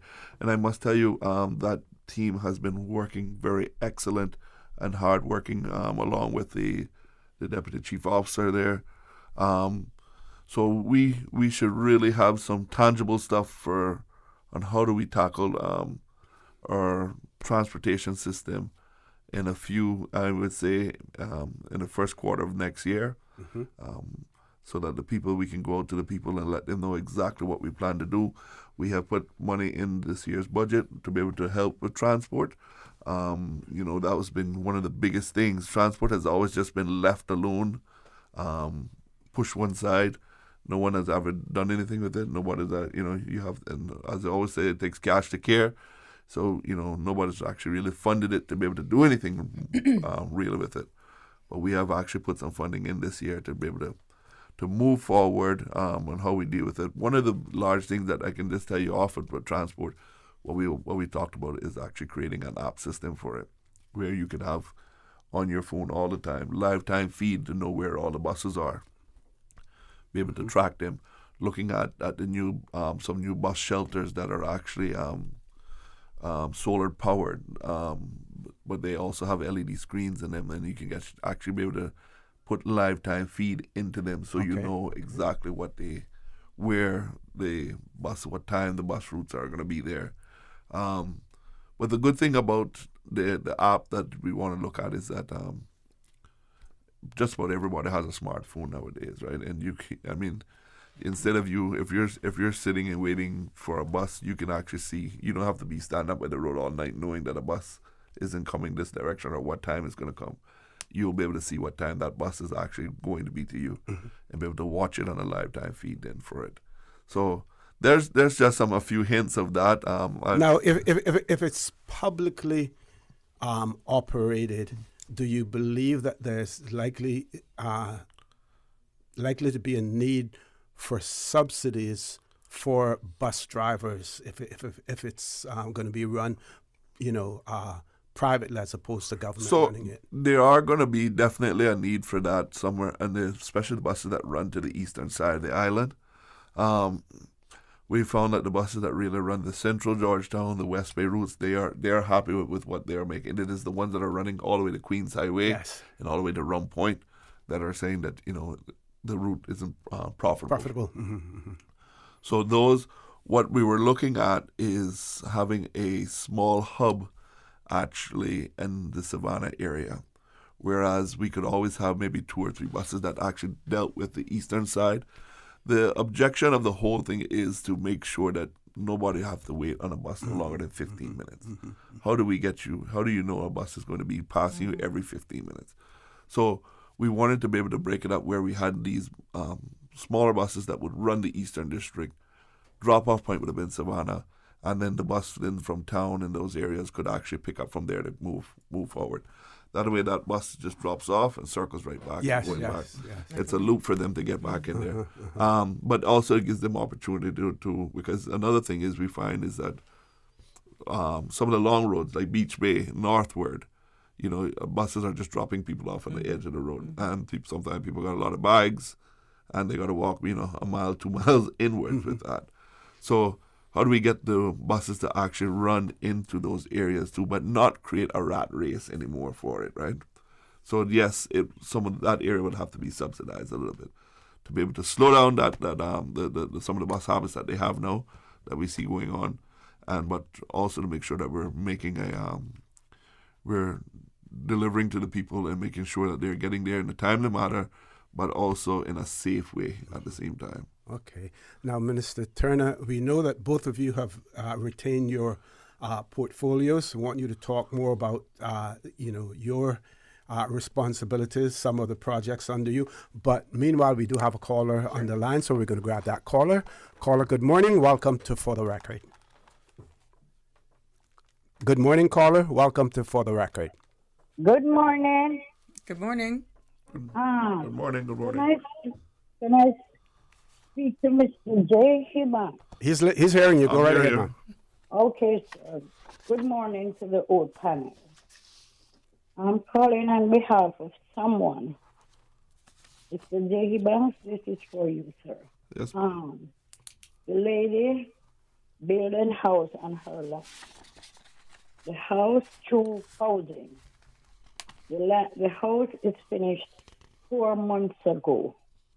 She went back and they tell her that they applied for the CO. Now the people cannot hear nothing about CO. She went up there and they tell her it is going through. She has to wait. And we're asking Mr. Evans, please, if he could do something about it for her, because where she's living is not appropriate and she needs to move on. Okay. Because the house finished about 4 months ago, and they are keep telling you all sort of foolishness. Mm-hmm. And the woman, everything is okay already, OC. Everything is just for the light. That's the CO them say. Okay, let's give the minister an opportunity to respond to you. Can you just take my number, ma'am, and just text me the block and parcel or the name of the person? And as soon as I'm finished here, I will check with housing and I will check with planning to find out what's holding it up and see how we can resolve the matter for you. My number is 916 916 4249. 42 49. 49. Mm-hmm. Yes, ma'am. Okay. Okay, Mr. J. Evans, I know you from long years ago, but you don't remember me if you see me. And OC, when you was immigration, I was living right next door to you. Okay. And I know your mother, father, everybody. Okay. I think I know you. Okay, thank you very much. Thank you so much, ma'am. I look forward to that text and I'll pass it on. Yes, sir. I'm going to call you. Can I call you? Sure, if you want to call me just as we get off the show, I have no problem with that. That'll be after 10 o'clock. Thank you very much, caller. Oh, see, you have a blessed day and the Thank old you. channel and love you, and may God bless our little Cayman Island. Thank you so very much. Let's see if we can grab another caller before we go to our next commercial break. Caller, good morning. Welcome to For the Record. Good morning, OC. Good morning, sir. Good morning. Good morning. Yeah, and good morning to the honorable members that you have in. Good morning to Doc. Good morning. Good morning.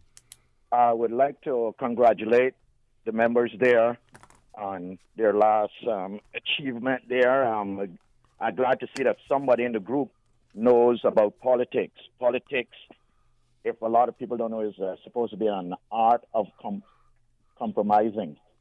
So I'm glad that they figured that out and came together. So I want to congratulate them. And now that I keep hearing that moving forward was the premier being reluctant of doing a lot of things or approving a lot of things, now that he's no longer there, we're expecting some huge things to be happening for the people of the Caymanians. Cayman. And when I say Caymanians, I don't know what I mean. Caymanians. Coxabar and Burgrass and down there and up there. And Talawad and Tawindad. Yeah. And run down. Oh, they're the people I'm talking about, okay? Mm-hmm. So, but to touch on Minister Turner, I heard her mention a while ago about making it possible for people that we Caymanians overseas that can come home and take up positions. Mm-hmm. I think right now I can make her know she need to start right up there by the hospital. You need to try to sort that out, because we need to try and put some people up there who is making the decision of making sure that Caymanians are being employed in that direction, in that area. Because the people up there, not too much Caymanian minded. So we need to sort that out. Got you. Hearing you. And that's a directive and definitely a broad outcome that has been given to the board, and they know that they're going to be held accountable, and they are expected to follow the request of cabinet. And that's where we take, Mr. Lord Graham, that would take another show for me to honestly explain and educate the people how the statutory authorities work differently from those departments that fall directly under core ministry. And I'm going to be honest with you, with this new reset, with this new chapter that this administration, this collective group has embarked on, I'm going to make it my business to make sure that we educate and we inform the people of what the structure is that we're working with, what we find that is hindering us from meeting the needs of our people, and what changes we can actually recommend, because some of these changes has to be direct acceptance and assent from the civil service arm as well. Some will have serious legislation impacts that will require change in order for you to see a more approach or involvement in your elected arms and from a ministry. But the statutory authorities, sir, that's almost a different beast, to be honest, if I can be as candid as possible. But so we would have to look and see whether or not there are provisions to issue for cabinet. Without a direct directive, then you're undermining the board. You can be head in, hands off, but if the board is unsure or a little bit apprehensive board and get another board. of knowing their remit, which I must say publicly, the HSA Board of Directors, under the circumstances, I applaud them. Let me tell you something, they have been hit hard, but I have faith in them, and like I said, this is a new dawn, and you're going to see change. Okay, you said that would take another show. I don't need another show to say what I say next. I don't need another show. Gotcha. To say. No, just to educate. Two ministers, ministers and elected members that come my place and eat, I can promise on the two things. And I'm not going to eat at my place no more, and I got campaign against on it when I don't do the right thing. They're the two things that I'm promising. I got you, Lord Graham. No more free food, and I got campaign against on it. Unnecessary mean I got campaign for someone. I just campaign against you all. Oh, gosh. Just make sure the food is on time today. I'll be there at 12 o'clock. But if it's always on time, you're the one who come late. All right, Lord Graham, we got to go to a commercial break. All right. Thank you. Thank you very much, folks. Please stay tuned. For the record, we'll be back shortly.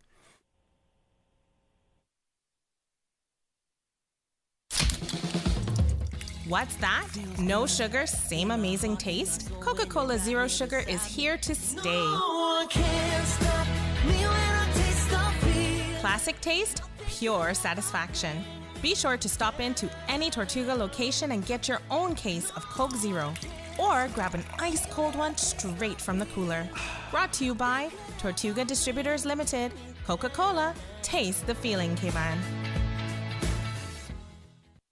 So much happening, so fast, too much. It is hard for me to follow my healthcare instructions. The private counseling with West Bay Pharmacy literally saved my life. At West Bay Pharmacy, we know how complex medications can be.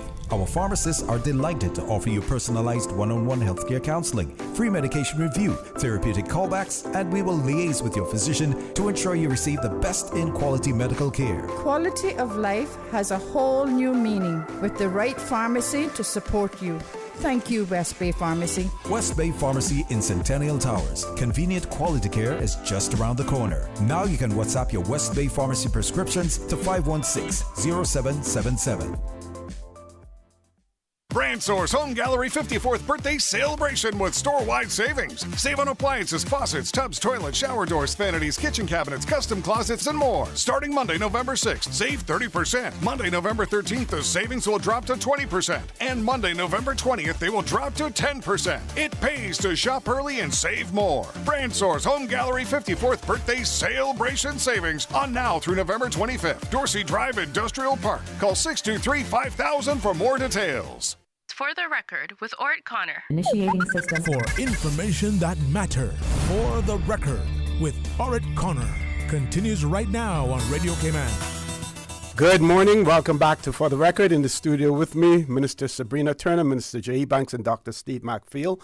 We're trying to give you as much information as possible. The ministers are talking about the areas that fall under their responsibilities, some of the projects, ongoing projects. Remember, it's not a change of government. It is just a reshuffle of sorts. But, Doc, we have a question here for you, and I'd like to cover this, even though I know you've spoken about it before. The person says, question, Mr. Connor, why can't Mr. Saunders be Speaker of the House? Does it take a vote or appointment? And that's a question to Dr. McField. So well, that takes a vote in the House, not an appointment. The Speaker is never appointed. The Speaker is voted in by the majority, a majority in the House. He usually in other jurisdictions there's a what you call it, a ballot for the Speaker.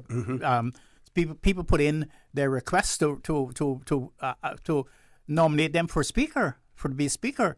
And it depends on who nominated for the speakership, and when they cast the ballot, who wins the majority of the confidence of the House to become speaker, and that's it. But it's not appointment. And someone and even when that person is nominated, they have to accept the nomination too. That's right. That's the other part of it. Right. Yeah. Okay. Well, thank you very much for that, Doc. Ministers, back over to you. You have the mic. Yes, directly under my remit, which I publicly want to thank the Honourable Premier because, again, another masterclass in what just transpired. Upon the resignation of the former Premier, there was a period of time that every minister appointed under the previous Premier reverted back to a regular member of Parliament. Unless the incoming Premier wanted us back in our respective positions, all of our ministries were up for grabs. That's right. So let me publicly thank the Honourable Juliana O'Connor Connolly, and in support of Her Excellency the Governor, for entrusting me in my ability to continue in my two ministries, those being Health, Wellness, and Home Affairs, and in order to continue the works that I have embarked on with support of my cabinet colleagues. So we are working on so much things within the two ministries, to be honest. We have brought forward legislation to update the outstanding pharmacy laws, which is currently right now out for public consultation, and we're getting feedback before it is debated on the floor of Parliament, which is why I encourage persons in our community and industry stakeholders to do their part as well. When it reached the floor of Parliament for debate, your ability sometimes is a bit too late because you didn't take advantage of engaging when we go out publicly to actually do these consultations. We're at the late stages of commissioning the Ponciana Rehabilitation Facility, and it is our vision to look at the logistics of returning those Caymanians and long-staying persons who are currently cared for in other jurisdictions in the earlier year. But we know that this facility is still in the hands of public works or project managers, and until the facility is handed over to the ministry, that's when we're able to say, well, okay, when we will open and then when we will start operations. So the facility will not be just a place for care in a safe environment, but we're also challenged with making sure that it is also be used to develop the people's ability to one day deal with their mental health issues with integrating them back into the community as well. We looked at the Department of Environmental Health. We constantly work with dealing with legislations that fall under there, including the Litter Act. That is one of the things, because I know the Ministry of Tourism, this is all holistically, again, this piece of legislation definitely comes under the ministry, but we're also dealing with the Health Insurance Act, the Public Health Act. We know we're dealing with the Drugs and Misuse Act, with everything that's aligning with public health and the separation thereof. We know back in May of 2022, Cabinet approved the project to transfer the Public Health Department under its current construct, because it's now housed under Health Services Authority. Okay. We want to bring it back under core government as a department, a standalone department within the Ministry of Health and Wellness, and this will enable public health entity with a national strategic focus. It may have worked 8 to 10 years ago, but where we're going now as we continue to develop and evolve, it is no longer fit for purpose. Thanks for the support of Cabinet. That is in our vision. Now, when we're looking at the key strategic activities that now fall under my other ministry, Health, Home Affairs, we look at the fire service, and we procured 2 multipurpose fire rescue trucks for Little Cayman. That is currently in progress. We procured 2 aerodrome fire rescue trucks back in Cayman. That has been delivered. I haven't even gotten over there for that opportunity because I know that is a key uplift over there to show that we are not there, even though they're another district, they're not forgotten, and we're all in this together. We procure new firefighting, rescue communications, and extradition equipment for all stations. We're in the process of doing that, and what we have been able to deliver, and a portion of it also is in progress, is the infrastructure of the fire station, both here in Grand Cayman and over in the BRAC, with additional mechanisms to for the pit for operational servicing of our trucks and for the maintenance of the fleet, which is, of course, that's key. We, in regards to partnerships, there's a memorandum of understandings with the cadets for public safety careers pathway that has been delivered. And I am so happy for our youth that I am not only being able to come in the public's domain to say, oh, I'm not about jobs, I'm all about career paths. By the execution of these memorandums of understanding between the cadet and the regiment and the fire, this is actually telling our youth that there are serious agreements and arrangements if you have any interest in the uniform service. So if you see yourself in the career one day of wanting to be that firefighter, working with the Coast Guards, which is things are to come on that and evolve, we are not only saying it, we are putting the necessary mechanisms in place by executing these MOUs to bring that to a reality. I'm happy that you're doing that, ma'am. That is one reasons why when I ran for election, that was one of the things I was running, was on my platform, and we didn't get in, Robert Borden and I, but Roy Borden took it up and then elected Corky Nixon and the late Corky Nixon and myself to head up the cadet, and those were some of the things, things that we would have our people prepare people to enter the uniform branches of government. That had never happened, and I'm so happy. It's now a reality. To see that you are doing that. That makes me happier today. I'm happy that I came on the show today to hear that myself. But what we've also shown, a partnership just stretched not only within our various departments here, but also across the seas internationally. The donation of decommissioned fire trucks to Honduras and the Bay Islands, that's been delivered. And when you look at the promotion of 21 experienced Caymanian firefighters to the rank of sub-officers, that has also been delivered. And the recruitment of 21 passionate Caymanians, trainee firefighters, to show again where we're dealing with it, again, that career opportunities, and training for young qualified Caymanians in the field of arson investigation. So that's only a tip of the iceberg of what we're doing, but it just shows that we're not all about talk. We are dealing with a lot of things that have somewhat appeared to have gone. We talk about it, but it's never executed. And when you look at heightened crime, that falls under my responsibility. We heard the cry that people wanted more CCTVs. Funds were directed because we know recently we couldn't bring over the finish line the prison reform. And understanding that we have a responsibility to take care of our prisoners, there are people, our inmates, but also that's dual, even those who are working within there.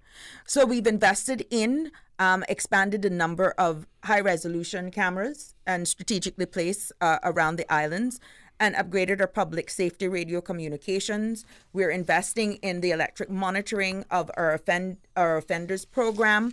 And when you look at overall safety, we're looking at upgrades in cell blocks. That is currently in process. We are looking at replacing the generators to ensure optional continuity during those disasters or any power outages. There's so much going on.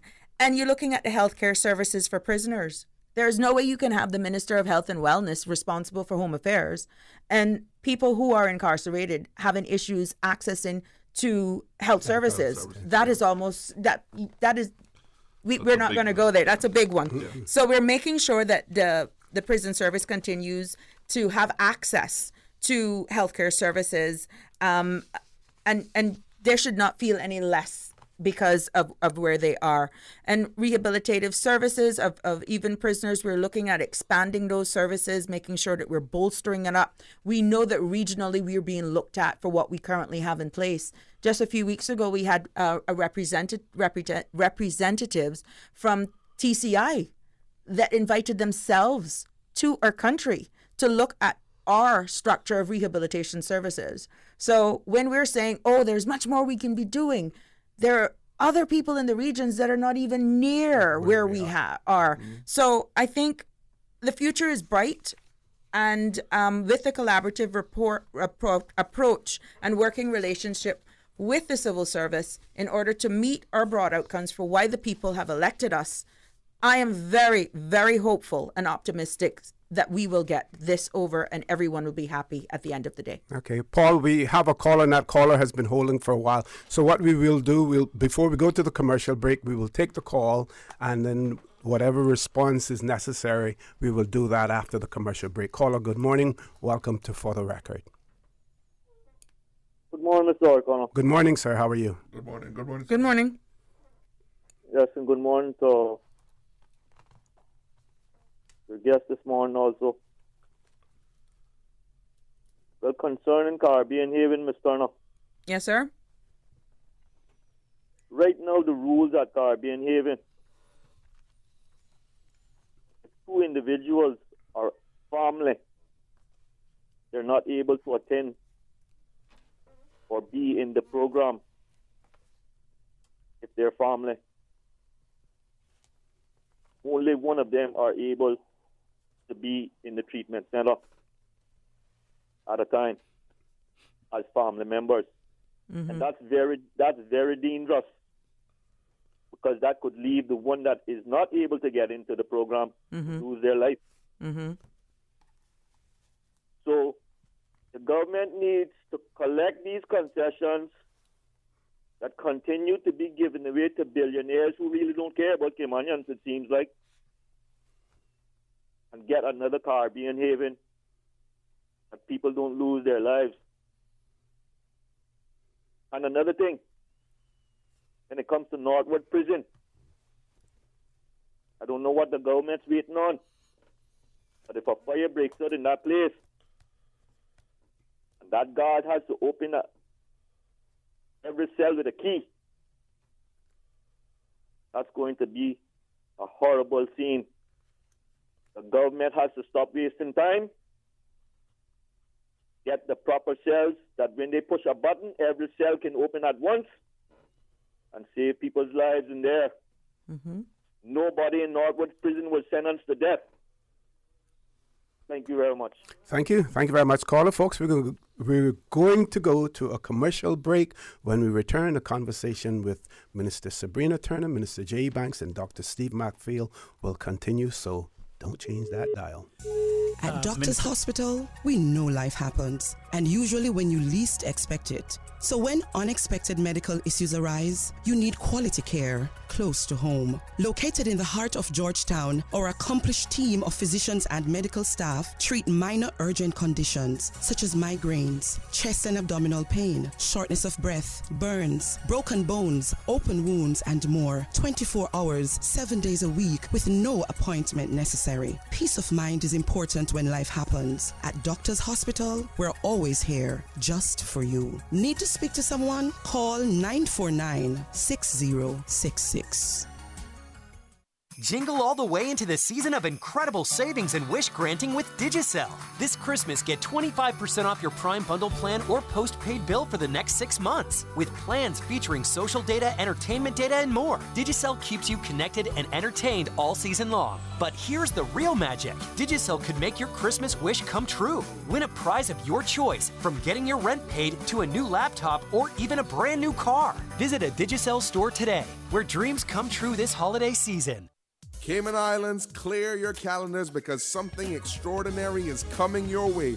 Ignite the Fire, hosted by Christ for All Nations, is roaring into the Lions Center from November 29th to December 3rd. Join us for an epic worship and gospel event, a monumental move of God that will transform lives and reveal destinies. Don't miss this 5-night, once-in-a-generation experience. Be a part of history in the making. Ignite the Fire, Cayman. Mark your date, November 29th to December 3rd at 6:30 p.m. nightly, and get ready for an unforgettable spiritual journey that will set your heart ablaze. Cayman and you will never be the same again. Tune in every Monday through Friday at 12 p.m. for Radio Cayman's Midday Newscast. Radio Cayman, the people's station, your trusted official source for the latest news. The 12 p.m. news is proudly brought to you by Health City Cayman Islands. World-class healthcare within your reach. For the Record with Orrett Connor. Initiating system. For information that matters. For the Record with Orrett Connor continues right now on Radio Cayman. Good morning. Welcome back to For the Record. We have another caller on hold, but we're trying to create a balance here. Have a WhatsApp message, two actually. This one talks about homelessness and say they have never seen so many homeless persons and persons living in their cars or in their vehicles. And another one has to do, their question has to do with the needs assessment unit, the recent cessation of payment and cessation and then resumption of payments and what the situation is with that. Now, recognizing that that falls under a different minister, actually, the deputy premier as well. Yes. If you want to say, listen, when the minister, when the deputy premier is on, he will be on. that then we can talk about that. That's fine, and that is understood as well, because you don't want to step on anybody else's toes. Right, exactly. You want to speak about what you have responsibility for, and what you're familiar with as well. What we can do is we don't mind writing down that information and pass it on to him so that he can be what are we doing about homelessness? And the recent NAU cutoff of funds and the resumption of it. There have been suggestions that some persons should be like grandfathered into the system. And I can tell you, I personally know of someone who is here and have probably lived here for over 50 years in the Cayman Islands. Don't have a Cayman passport, don't have a passport from the country that they were born in. Mm-hmm. Now, under current circumstances, when you go to complete that form, the assessment form for the NAU, that person is likely to be rejected because they don't have all of the necessary documentation. Yet they have been here for all of these years. They have been in the system, and they're also in their late 80s. Do we let those persons reapply now, or are they going to take a look at each individual case and assess them to determine who has to reapply and who's going to be grandfathered? And that would be it. Let's grab the caller then. Caller, good morning. Welcome to For the Record. Good morning, OC, and the honorable ministers, as well as Dr. Steve. Morning. Good morning. Well, I have three questions, but let me preface those three questions, which will be very brief, by a general comment. What is very clear is that this government has been unstable from the very beginning. Even within hours from the time it was formed, there were some problems which were seen. But it is good that now the issue has been dealt with and the country wants to move forward. In light of those, there are three questions. One, do the ministers agree that if a person is elected on a particular ticket, independent or party ticket, if they decide to change allegiance after they have been elected, that they should go to the people and seek a fresh mandate? That's question one. Question two, would you agree with a change in the system so that it can be possible to recall a candidate in the middle of the term if they don't do what you want? And finally, more generally, do you think that it is time now for constitutional review to look at whether the system which has been inherited largely from the British government, whether it suits Cayman? Now, I can tell you straight away, I'm not a fan of the Westminster system. It's got some of the most undemocratic things that you can ever imagine, like a prime minister who is not directly elected. A person can be elected a minister the way they've asked David Cameron to become a foreign secretary when he's not elected, and so on and so forth. So I'm just asking whether in Cayman you would agree that there's need to look at the system to see whether the system suits the environment in Cayman. Those are my three questions. Can I hold on for a response? If you want to hold on, but you have given us multiple questions. Some of them are sort of like political, and we were steering away from that this morning. Yes. But I'll leave it up to my panelists. I'll hang up. Sure. I'll hang up and listen to the answer. Exactly. I'll leave it to the panelists if they want to respond to those. Well, see, I don't. On the recall of a candidate, that is something that from time I was probably in my young teenage years that I always talked about, that I thought that should have been in there. That if you have a representative that is not, doing what you think should be doing, or is not supporting his constituency, there should be a recall in there. Whether it is, even if it's up to 60% of the voters of that electoral district, that's something that I always believe that we should have had in there. When it comes to whether we should go back to whether you're independent or whether you're a party person, if you're making a switch, whether you could go, that is probably one of the best ways, the most safest ways to always do that. But again, your people elect you to make the right decisions for them, and sometimes the way these things play out so fast and so quickly, you have to make a decision very fast and knowing. So not all the time you have that opportunity, but I can tell you, I knew that I had my full support of my constituency. I had several calls from them. I had WhatsApps throughout the whole day going along from them. I have just about every contact number for members of my constituency. And I have spoken to a lot of them, letting them know what was happening. Would a public meeting have been nice to have? Yes, it would have. If we had did that, would we have been able to bounce back as quickly and move forward? No. Knowing the time frame that we have now, knowing the time frame of such a crucial thing of the budget that we have to deal with. Let me tell you, OC, I had some very important meetings set the day that we were down in the house that I missed. I had meetings that were dealing with housing. Had meetings that I had to put off of dealing with talking with off-reg about electricity in this country. We hear all the cries about these stuff, and I had to push them back to go and deal with something of that nature the other day. Because we had a joint ministerial council meeting in the UK that the only other time that we didn't attend that was after Hurricane Ivan, and that was missed. And That's correct. I missed going to St. Lucia for the CARICOM's security conference. That would have been the first leading up a delegation. And we were talking about crime and combating of crime, breaking down silos, working with our regional and international partners. That had to be cancelled last minute because we were down there debating this motion. Yes. So while we were down there, the country has to continue moving on. And there are so many important things. You're just hearing from two of us now, but I'm pretty sure other ministers had the same problem. Yes. So there's times that it is, you have to sit back and almost say, man, when is the politics part of it is going to stop? Let us just go out and let us finish our term, what we had to do. You've seen a member from the opposite side abstain from the voting on there too. I don't want to get back into all of it, but it is just, let us just get past that road. We have a lot of things to do. We have the people's business to deal with. We have crime that we have to deal with. We have to make sure that we are focused, driven to completing this stuff. We have people that are looking forward. You hear people calling already today about housing issues.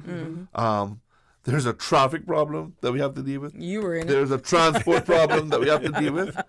There's people calling about talking about how can we help deal with things with HSA. The minister have answered that. But not only that, but we have to go back and have conversations with about the budget right now too again. Yes. So there's a lot of problems that we have to face going forward, right? And so I just want to put the politics part into the back. And as you said, let's not look back anymore. Let us continue to go forward, and let us keep the good ship Cayman on a straight, narrow path as it should be on, and keep it floating. Okay, we have one for Mr. Bully. And the third thing that he said about the constitutional review. Constitutional review, and the third, and he also said about a minister who is not elected being part of the cabinet? Well, in constitutions, in the jurisdictions where you have bicameral houses of parliament, like Canada, Jamaica, other countries where you have a Senate, and in the UK where you have a House of Lords, which is a bicameral system, you are allowed to bring people from the other side of the other half of the parliament into a cabinet, and that is what happened with Cameron. They made the Prime Minister, the Prince Charles, made him a lord quickly, and then King Charles. And then they made him what I call a payer, as the Lord. And then the Prime Minister was able to bring him into the cabinet as Foreign Secretary. Trudeau was the same thing. Yeah. There are pros and cons to that whole concept. Yeah, well, it's allowed in the Constitution. And the same thing in Canada. Mr. Trudeau was not elected when Prime Minister Pearson brought him into the Justice Minister. Lester Pearson. Lester Pearson brought him on the Hill as Justice Minister, and then 2 years after he brought him there, he became Prime Minister. He was in the Senate in Quebec. So for Mr. Billis, and Jamaica does that too. They take people from the Senate and bring them into the cabinet. What it does, it allows you to expand your reach. Your reach. To capable people who are capable, of performing. Who doesn't want to go into an election? Yes. That's what it does. McKeever wanted when he was at the Constitutional Talks. He wanted a bicameral legislature. Yes. House too. Yeah. Anyway. Okay, we have a caller on hold, but we have to take the commercial break. When we return, we're going to take the caller. That will be the last caller for the morning, because we will only have about 10 minutes left after that. Folks, please stay tuned for the record. We'll be back shortly. And I want to... At Doctor's Hospital, we know life happens, and usually when you least expect it. So when unexpected medical issues arise, you need quality care close to home. Located in the heart of Georgetown, our accomplished team of physicians and medical staff treat minor urgent conditions such as migraines, chest and abdominal pain, shortness of breath, burns, broken bones, open wounds, and more. 24 hours, 7 days a week with no appointment necessary. Peace of mind is important when life happens. At Doctor's Hospital, we're always here just for you. Need to speak to someone? Call 949-6066. Brand Source Home Gallery 54th birthday celebration with store-wide savings. Save on appliances, faucets, tubs, toilets, shower doors, vanities, kitchen cabinets, custom closets, and more. Starting Monday, November 6th, save 30%. Monday, November 13th, the savings will drop to 20%. And Monday, November 20th, they will drop to 10%. It pays to shop early and save more. Brand Source Home Gallery 54th birthday celebration savings on now through November 25th. Dorsey Drive Industrial Park. Call 623-5000 for more details. You know, as a little girl, I dreamt of traveling to faraway places and foreign lands. I tell you what though, no more dreaming. I'm going flying with Cayman Airways. How blessed are we in the Cayman Islands to have a very own national airline? Girl, you can fly to so many international destinations without the hassle of connecting flights. On top of Jamaica, Cuba, and Honduras, you got non-stop flights from Cayman to New York, Miami, Tampa, and even Denver, Los Angeles, Panama, and child, they now have Barbados. Going to be a little cafe con leche and Hollywood Squares for this old gal. Make your travel dreams come true with Cayman Airways, offering non-stop flights for non-stop adventures in Panama, LA, and many more places in between. For details and to book, call 949-2311, contact a travel agent, or visit CaymanAirways.com.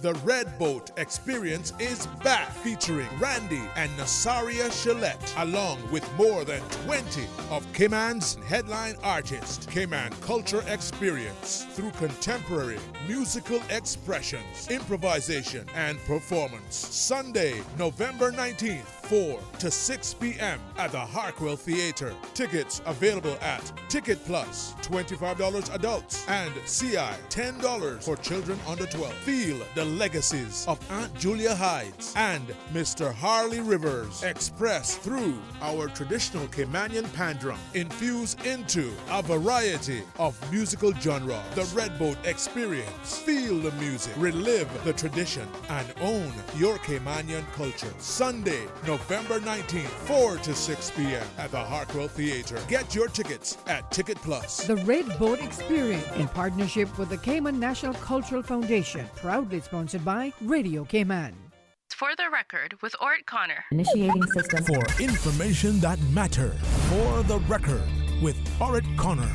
Continues right now on Radio Cayman. Good morning. Welcome back to For the Record. We're on the last leg of For the Record this morning with Dr. Steve McField, Minister J.E. Banks, and Minister Sabrina Turner. One last caller on hold. We're going to take that caller before we go back to our panelists. Caller, good morning. Welcome to For the Record. Good morning, caller. Welcome to For the Record. Okay, we've lost that caller. So, Minister Jay. That's when you know you're comfortable. Minister J.E. Banks, one of our listeners wanted to know whether or not you were comfortable in the responsibilities that you have in your ministry. And before you answer it, I will say that you have displayed nothing more than confidence in the way that you handle your responsibilities. Well, see, I am very happy where I am at. I must say, if the Premier had any doubts in her mind, she would not have appointed me back the ministry that I've had right now. So, actually, she added on a tagline onto my ministry where she's added development onto it. So, which means that I'm responsible for the new development plan now.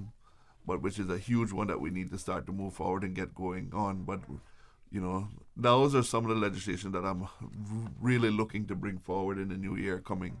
You know, one thing that I've been very adamant about getting done is a national park legislation done in this country. You know, a new zone for national parks, you know, that are areas that are protected as national, that no one can touch, and keep them as natural as they can be. One of the things that I want to see that we tackle now is the setback for the beaches that we've talked about.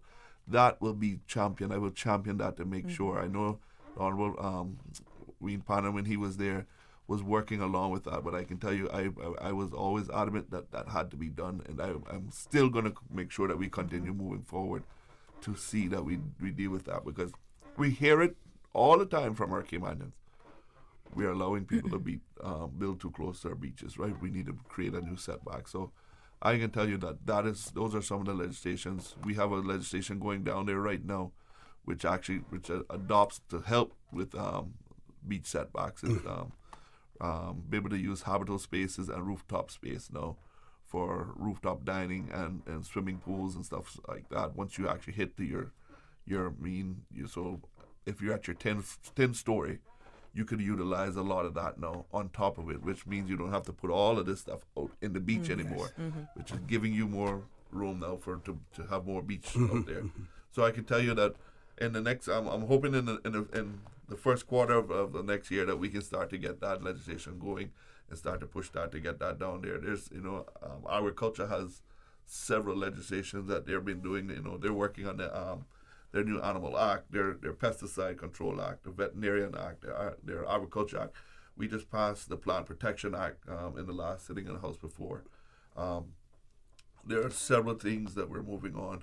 You know, we're developing the agriculture technology part of it. You know, we're bringing more sustainable growth to agriculture. We're trying to move into a different sector of agriculture and train our Caymanians of the new technology and the way of going. And I must say, we have seen a lot of people in there. We're into our national egg strategy program, which we're trying to get to at 40% of having our own eggs here, that we don't have to import everything no more. Where our livestock development program has been going and working on really well. Our cattle breeding program has been moving on. The agro park that we're doing in High Rock East End, we've We just roughed in all the road works through that. Now we're waiting on Lands and Survey now to come back out to help us now to identify out all the lots, area where we're going to start to clear those lots and be able to, the land lease policy has been completed. These are things that have been waiting for 25 years to be done, that we are getting done now, for the agriculture. Probably some of the first thing that we're ever going to be start to do is be able to do some embryo transformation going on here when it comes into our breeding stock here. We have somebody that's going to be able to come here that's going to be able to do that. So we can give you whatever type of breeds you want, whatever sex you want out of that. You don't have to wait till it's born anymore to know what it is. If you want whatever you want, we'll be able to give it to you. Our national housing strategy that we're moving forward. We have a team down from the USA that's here with us that is Public Works Limited, that's our LLC, that is helping us move forward in our whole housing strategy, and coming up with that 10-year strategy plan. National Housing Development is rolling homes out in West Bay, that we're in the Lighthouse site is just about ready to be completed now for December. The Apple Blossom site is getting ready to be able to kick off. We're hoping that we can try to break ground on that in December. We have the north side site that is going right now very well. We have the east end site that is moving with the infrastructure being built in there.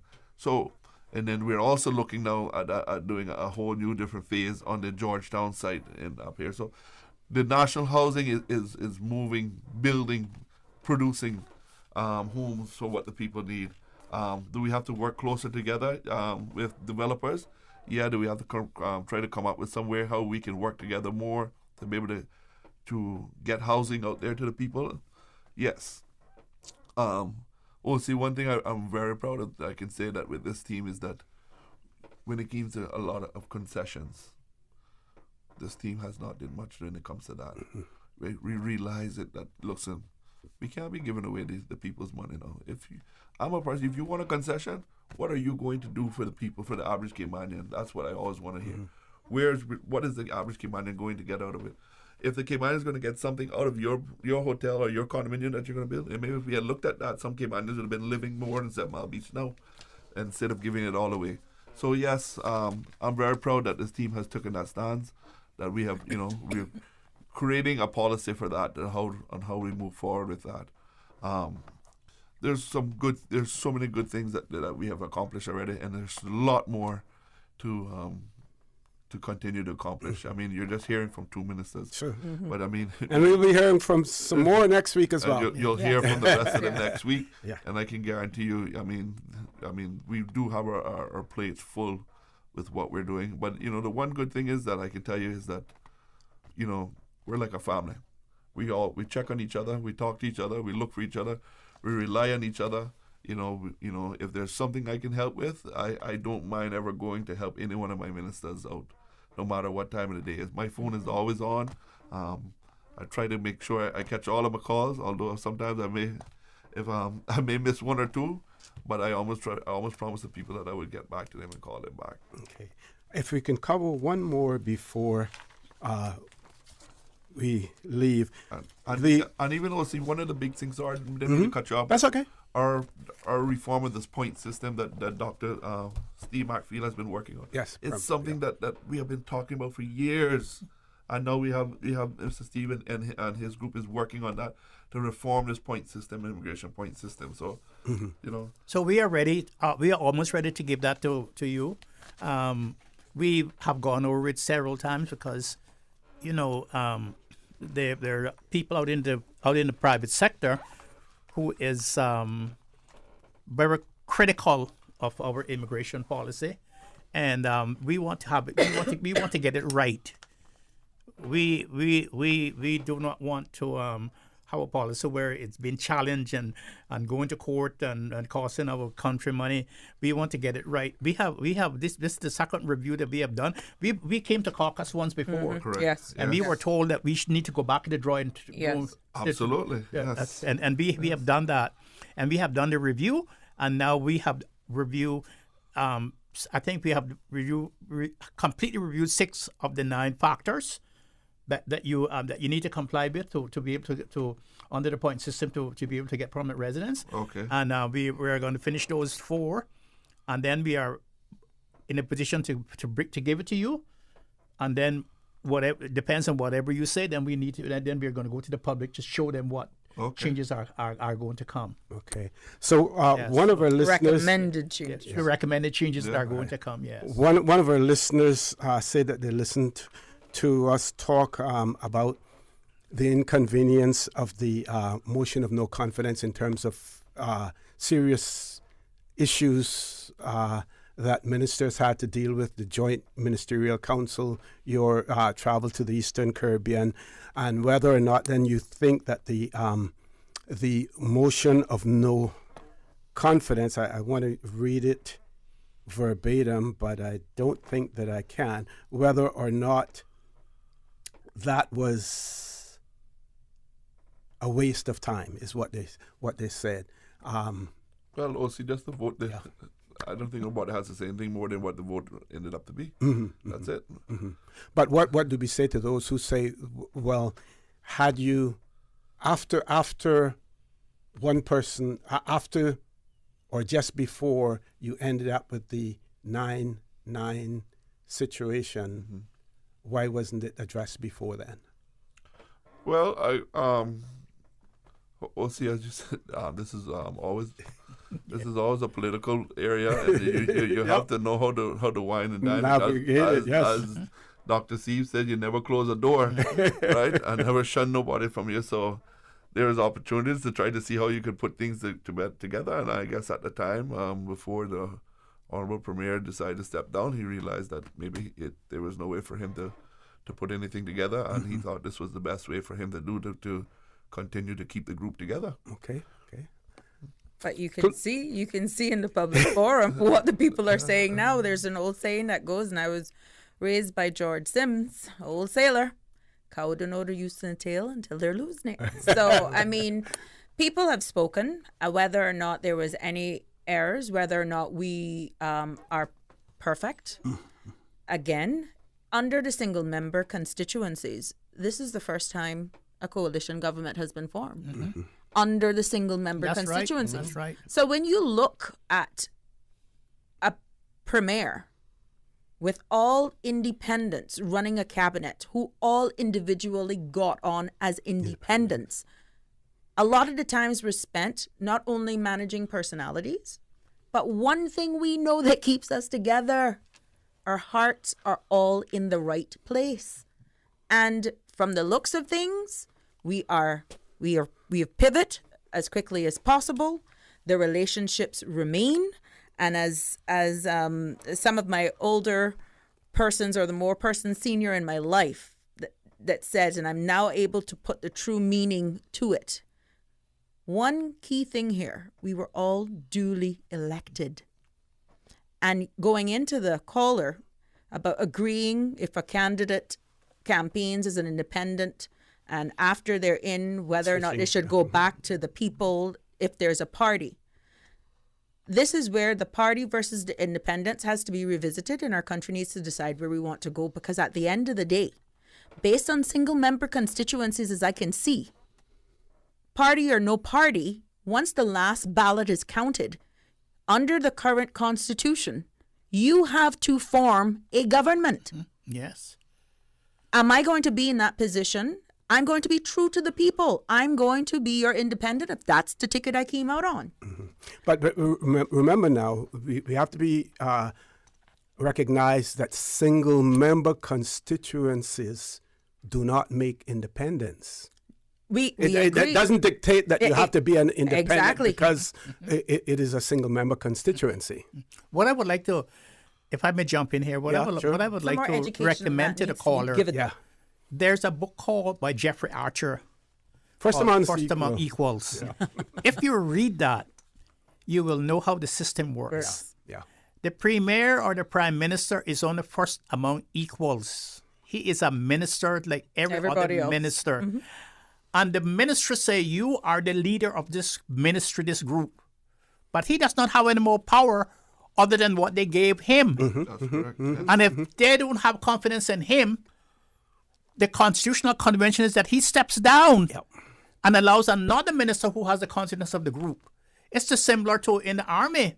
A general does not have the confidence of his other general. You think he's going to push his troops in front and let them get all killed by the other? Exactly. He relinquishes his command and gives it to another general who has the command of all of the generals to be able to go forward to win the war. Correct. And that is how the system works. And I'm so happy it works that way, because what it does is it avoids a general election where you have to spend a lot of money and put the country in jeopardy. That's true. And in turmoil, political turmoil. Yes. Exactly. Well, ministers, I want to thank you very much. It looks like, you know, when things are not planned, they work out the best, you know. I got a call this morning. What time was it? After 6? It was somewhere around that. Well, Minister Turner called me first and asked if she thought I was going to be on today, but it was Wednesday I was trying to get on.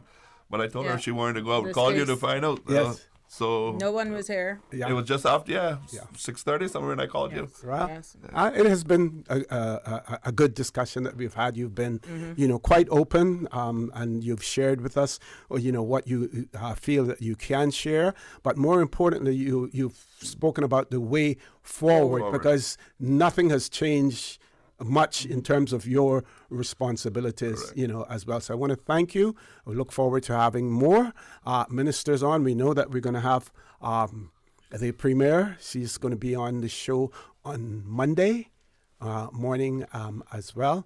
And Dr. Steve, I want to thank you. Thank you, you know, very much, you know, as well. I know we had planned on talking about other things this morning, but this, what we're talking about here, is much more, you know, important. We were going to talk theory, and they're talking practical. Well, I'm hoping that the Caymanian people are a little bit more assured or rest at ease right now that we have been able to just come together as an elected arm. You now have a functioning government and move forward. And who will make themselves accessible as usual. Yes, sir.